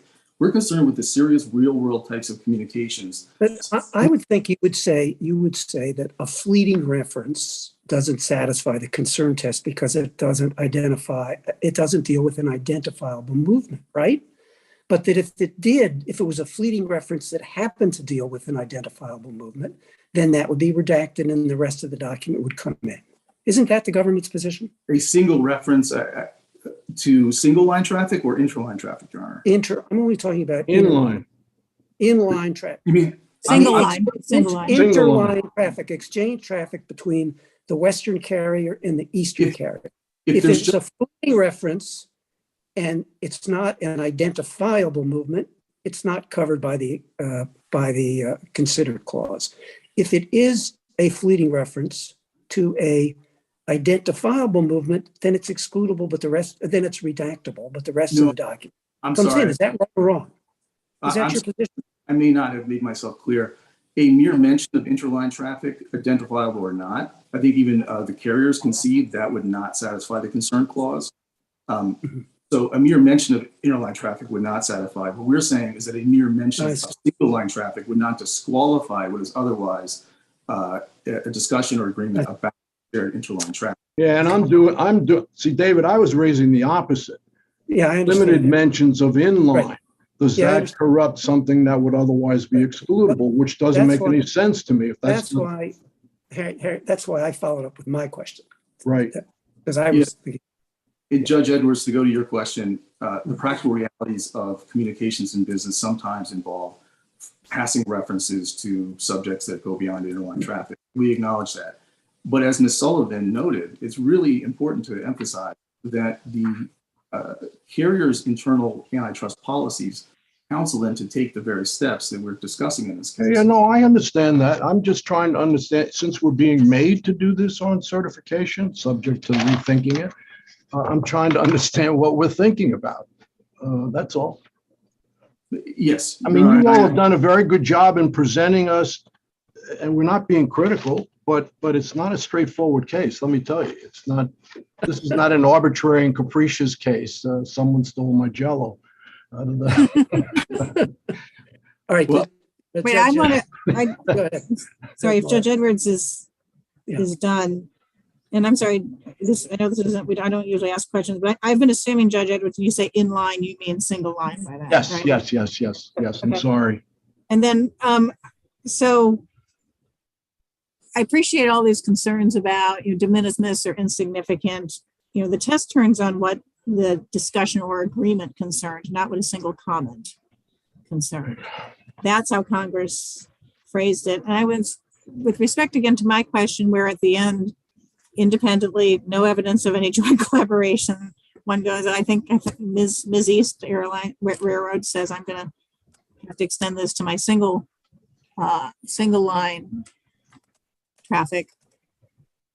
And you said, well, and Mr. West says the same thing. And you said, well, you could infer antitrust from that. But why isn't that in the teeth of the inference prohibition, which says if you've had a discussion or agreement about interline rates, that obviously can't come in, or that a party took such action, took similar action with respect to a rate or related matter on another route. Right. Yes, because what the district court correctly concluded was that an action or similar action within the meaning of the first sentence did not include discussions about rates. It included actions pertaining to rates, but it did not include discussions. And the reason is the second sentence draws a distinction between discussions or agreements on the one hand and an action resulting from such discussion or agreement. So the district court correctly concluded, I think, and now it wasn't an issue the district court had to address. It was sort of providing guidance on it. But the district court's conclusion is correct that a discussion about interline rates and then a discussion about single line rates would allow for the inference, because those are not actions with respect to the interline rate or related matter, or action or similar actions with respect to another rate or route or traffic, I believe is the language of the statute. So that's a really thin line. So if I go out of the room having had that thought and it's very clear to all of us, we're all thinking the same thing, it's okay. But if I happen to mention on the way out, I may have to change my single line rate, that changes it all. And that changes the content of the discussion or agreement? Yes. Yeah, that's what he's saying. Yes, because that would be more than if it's part of the same discussion. But if they wink at each other on the way out, that's action. Not unless someone got a video of the wink is what they're saying. Well, it could be a verbal act, in which case it would be part of a discussion. But the antitrust liability. A verbal act? We're distinguishing between verbal acts now? The statute doesn't, that just says such action. Right. Yeah. That's correct. I'm sorry, took similar action. Sorry, similar. The wink seems similar action, right? It could very well be. But I want to emphasize the limitation on inferences in the first sentence, not a categorical bar on inferences from parallel conduct. As Your Honor noted earlier, there has to be a party in common. So that if A and B handle interline traffic at X rate, and then they go off and handle interline traffic with other people at the same rate, no inference of conspiracy can be created there. But if they're not supposed to talk about it. Right. But for obvious reasons. Yes. But if A and B handle interline traffic at X rate, and then C and D handle interline traffic at the same rate, that would not be barred as an inference of conspiracy. Now, it wouldn't prove conspiracy, but because it doesn't involve a party to the first action, conspiracy could be inferred. And the reason for that is we think that Congress wanted to allow for inferences of industry-wide conspiracy. They wanted to allow for the possibility that A and B might secretly be conspiring with C and D about all rates, and that would be reflected in the parallel pricing on interline traffic, even though it doesn't involve a similar party. Now, there was an important point that was raised earlier. Well, hang on. I'm sorry, and I want you to make sure you get to make your important point, but I'm just trying to puzzle this through. So A and B, who are East and West railroads, get together and they have a discussion about fuel surcharges. And part of it, they pull out a recent expert economist study on this. And they go, this shows this is exactly what we should be doing on our interline traffic. And they agree to do it. And a week later, C and D railroad, which are also East and West, get together and say, we need to have a fuel surcharge. And they pull out the exact same expert study and say, this. And it turns out the transcripts sound very similar. This is exactly what we need to be doing. This is exactly the economic rationale for it. We should do it.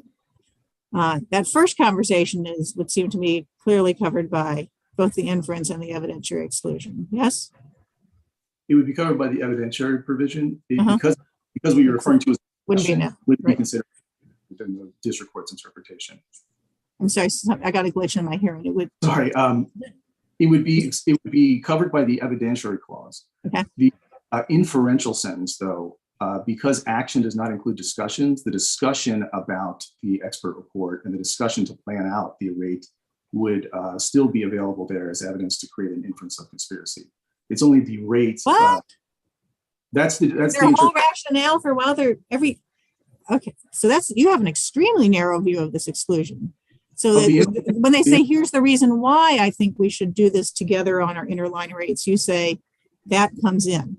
That would concern an interline movement of the rail carrier. It would be excluded from evidence. Yes. And I guess in that sense, it would. And the expert report that they're relying on and talking about would be excluded. The entire conversation about what we should do and why we should do it.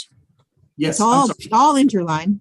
I think I may have misunderstood Your Honor's question. Yes, that discussion is you posit it would be something that would be. Okay, good. I thought you were going to go through it word by word. Okay. Yes, if it's not evidence of if that discussion, as Your Honor describes it, would likely concern shared interline traffic. It's not. And then, but C and D, when they do the same thing the next week, would not get that protection because then it looks like it's a nationwide. No, we're referring to the fact of the parallel pricing, not necessarily the discussions leading up to them. In terms of the inferential provision. Okay, so the exclusion would still apply, assuming you don't get to the considered by itself clause. Yes, that's right. Okay, that helps me understand better. Thank you. Yes. And you had an important point you wanted to make. Did you have one other point you wanted to make? No, I can make it another time. What you have another time? What? No, this What other time? We're done. You said you had an important point. I'd like to hear your Do important we have point. a date we don't know about here? I meant I could make. We're going on spring break. Forget it. What's your important point? The important point I wanted to make was that there has been a discussion about Eastern carriers and Western carriers somehow never being in a competitive posture. And that is incorrect. They are direct competitors in many important respects. And that is due to a phenomenon in the rail industry known as source competition. Called what? Known as source competition. Yeah, okay. Source competition is the circumstance in which a shipper has multiple destinations in which they can sell their product. And so from their perspective, for example, the example we used in our statement of interest below was a shipper in Chicago who had selling a bulk fungible commodity and could sell it in San Francisco or New York. If the rates go up on one line, the Eastern line, you can sell it, you can send it to the Western line. From that consumer's perspective, those rail lines are substitute competing services. And in that sense, they are direct competitors. And that is a pervasive feature of the rail industry. That is a common occurrence where shippers, particularly for the sorts of bulk fungible commodities, they're not constrained by intermodal competition from trucks. Things like coal, steel, grain, chemicals, things that cannot feasibly be trafficked via truck are routinely subject to that type of source competition in which the Eastern carrier and the Western carrier are direct competitors. They are not competitively neutral. They are not interline partners. So when they meet, there should not be any assumption that they are necessarily talking about their shared interline traffic, which is part of the carrier's argument. Their whole argument about internal documents, I take it to suggest that if an Eastern carrier and a Western carrier get together to meet, the court should the fact of the meeting should create a presumption that it concerns shared interline traffic, regardless of whether we know about the substance of the discussion or not. And so our point is, I don't think he was saying that. And when I specifically asked, and people may disagree about the content of these documents, but do any of these involve the areas in which they compete? The answer was no. I don't think he was claiming to say that if East and West railroads get together to discuss areas where they compete or where they compete with somebody else, that they can, that's covered. Absolutely. I was referring to their argument about internal documents that don't convey anything about the substance. And their argument, as I understand it, and I don't mean to mischaracterize my position, is that if there's an internal document and we don't know anything about what was discussed, the court should conclude that that concerns shared interline traffic. And the principal fact that they point to, as I understand their argument, is that it's an Eastern carrier and a Western carrier meeting, and that they don't have competing traffic, or that essentially the assumption is that there's no competing traffic ever between those two carriers. And that just goes into their burden of proof, right? The defendant has the burden. No one here has seemed to dispute the burden of proof assignment by the district court. Yes. So they have to prove affirmatively the discussion or agreement involved interline movement, not that they got together, we don't know what they talked about. That's exactly right. And the identifiability requirement is really baked into that. And a lot of the arguments about concern are they're very tightly knit with the fact that the burden is on the carriers for that step. Mr. Leach, I assume you made this point about the Eastern and Western carriers being competitors in service of your position, that the considered clause has to be limited to identifiable movements, right? Is that your point? Yes, that is part of our point. Is that why you said that? Because they're competitors? Yeah. That's absolutely part of our concern there. Yes. What's the other part? Well, the other part is I guess that is the concern. I mean, our concern generally is not just that they are Eastern and Western carriers in competition, but that they could be getting into matters that have competitive impact. It's important to note that even if there's no actual competition, there's often potential competition. Antitrust law looks at actual and potential competitors really on kind of the same footing. And so the fact that there may not be, in this case, discussions involving competing traffic, there may be, or there may be situations where this didn't involve competitors directly, doesn't suggest that an Eastern carrier and a Western carrier are in every case going to be competitively neutral. The identifiability requirement is, as I mentioned, really baked into the burden of proof on carriers because the risk of non-persuasion is on them. Identifiability, in our understanding, is not a requirement of specificity, but it is a requirement that there be something identifiable in the traffic, either the period of time or the region or something of that nature. And so the carriers what I've been curious about is what if two railroads are want to talk together to establish an interline agreement. So there's not identifiable traffic already. They haven't yet set up the arrangement, but they want to get together to talk about, should we do this? Does it make sense for our business? I can help you, you can help me, and preliminary things. And if we did it, here's some ideas on how it would be profitable for us to do it together. I assume that counts as identifiable in your theory, but it wasn't clear to me at all from either the district court decision or the briefing. I think in our view that would be identifiable because it would be, as long as it's clear that what they're discussing is railroad traffic that those two carriers will handle, that would be enough. The concern we have is a situation where you have discussions about rail freight generally, and the carriers come in and say, oh no, what we meant was, we were talking to our interline partner, what we meant subjectively was our shared interline traffic when there's no objective indication from the communication. All right. I'm sorry, Judge Taylor, I'm so sorry. May I ask one more question? I'm so sorry. And that is, you've talked about this exception, the concerned has an exception for, first you called it de minimis, which sounds like a volume issue, and then you call it insignificant, which sounds like a content issue. If you were trying to write a rule for a court to adopt, please tell me exactly how you would articulate that concern. Yes, I'll try and state it is from start to finish.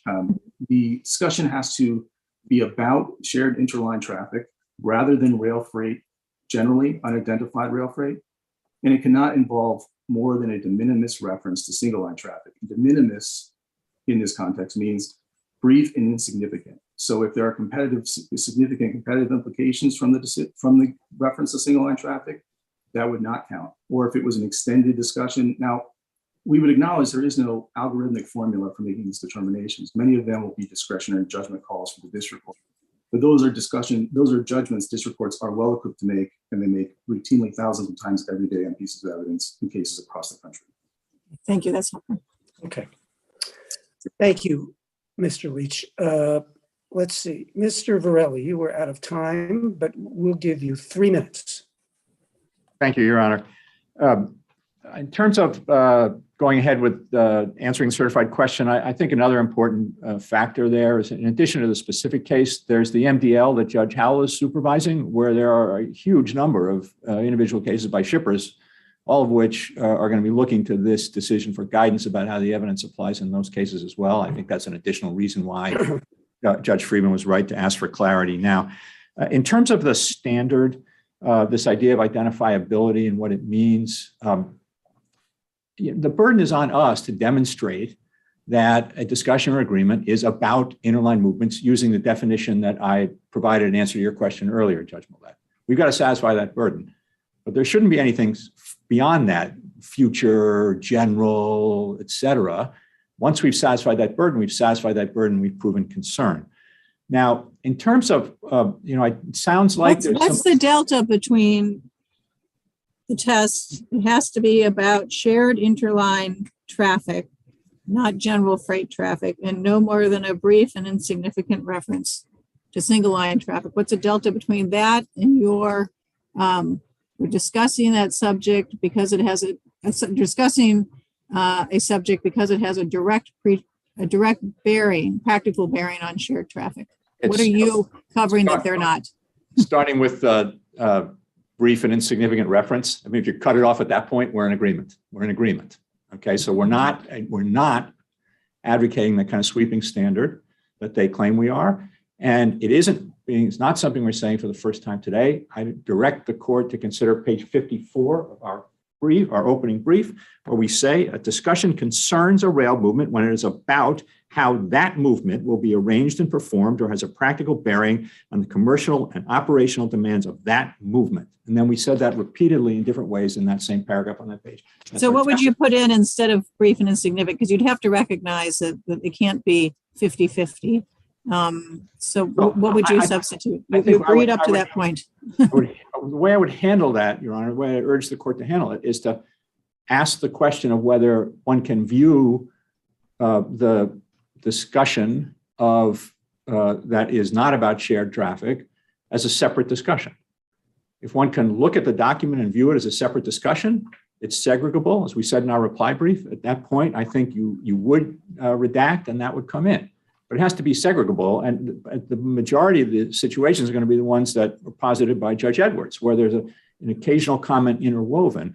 And this, I realize my time is running out here, but the redaction point is really critical here. I know it seems like a simple, elegant solution, but it isn't. And it came up, Judge Millett, in a couple of the hypos that you posed.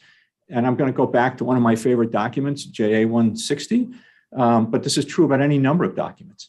Let's say one redacts everything except the general reference to the tariff for fuel surcharges. That document is going to make an 8 million times worse impression on the jury than the unredacted document, because the unredacted document shows that the reason that this information is being conveyed is as a basis to set the interline rates. With the redaction, then the plaintiffs are free to argue, look, they're trading information about their fuel surcharges generally. And that's really a pervasive problem. So while there may be some situations in which redactions work, a lot of them are going to pose exactly that problem. And I think in that situation, the document has to be inadmissible. And the reason I think is precisely what you said, Judge Millett, is because the limiting instruction can't cure that problem. The whole point of this statute, the whole reason that there's an evidentiary exclusion is because the Congress decided that the limiting instruction, which it insisted that it be given generally, no inference, wasn't enough. Well, is it possible, Mr. Verrilli, that it just becomes inadmissible under Rule 403 instead of the statute? It might be. Shouldn't the district court just exclude it? You could just argue it's more prejudicial than relevant. You could just have it excluded that way, right? But well, I think Rule 403 would be a backup, but I guess what I'm trying to suggest, Judge Tatel, is that the reason Congress said that discussions or agreements that concern interline traffic are inadmissible is precisely because of the risk of an improper inference, and heavy reliance on redaction is going to, I think, exacerbate exactly the risk that Congress is trying to protect against. Now, just a couple more points, if I could. Sure. This is not a situation, the United States suggested this, the plaintiffs suggested this, where we're asking for an immunity or a safe harbor to collude. There are all kinds of ways in which that's not correct. As I said in response to your question earlier, Judge Millett, if you can look at a document or a piece of evidence and say, well, that's a separate discussion, and that separate discussion comes in. If it's evident on the face of the conversation that it's a sham, a district judge will see that, and of course that evidence will come in. And then beyond that, it's important to take a step back and remember the plaintiffs in a case like this have the opportunity to prove a horizontal antitrust conspiracy using all the tools that plaintiffs normally use. They can use evidence that's about single line communications, single line communications between carriers, internal documents about single line communications, in trade meetings, industry trade meetings, which are often a source for evidence. They can have expert testimony about elasticities and competitiveness. They can use every one of the tools in the toolbox. What they can't do is draw on this particular kind of evidence which exists for the unique reason that interlining is necessary to enhance competition. It's there to enhance competition, and this kind of communication is protected in order to ensure that that enhanced competition flourishes. So the idea, and then of course, beyond all that, they've got the safety valve. If the evidence, if there's evidence of a discussion or agreement that considered by itself violates antitrust laws, it comes in. As I said, it's not smoking gun with respect to that. That evidence can come in if they can prove it up with the connective tissue. They haven't shown you that they can here, and that's because it's when it goes back, we'll see they can't. And then just kind of one last point: what the plaintiffs have argued for, and the United States, I thought in its brief, was arguing the same point, but they seem to have changed today, is that concern means solely concern. That anything beyond that, whatever it was, de minimis reference, and this is out from the statute. Okay. But that's not the statute that Congress wrote. I mean, I think the statute that Congress could have written a statute that says evidence of a discussion or agreement shall not be admitted if the discussion or agreement solely concerned an interline movement of a rail carrier and does not constitute evidence of unlawful collusion. That's the statute they're claiming in this case that Congress wrote. But compare that to the words that Congress actually used. It had a much broader, it defined a much broader scope of what counts as inadmissible and a much narrower scope of what gets admitted at the second stage. That's the statute Congress wrote, and it wrote it because it made a judgment that these kinds of interactions are vital to enhance competition, and that it was making a judgment that the risk that perhaps some circumstantial evidence that might provide a couple of tiles in a mosaic of an overall claim of conspiracy would get excluded, that risk was worse than the risk of chilling the kind of collaboration needed to make interline movements effective. It's right there on the face of the statute, and I urge the court to apply the statute as written. Thank you. Thank you. Mr. Varelli, Ms. Sullivan, Mr. Leach, thank you very much for your extremely helpful arguments this morning. The case is submitted. Thank you. This honorable court is now adjourned until Tuesday, March 8th at 9:30 a.m.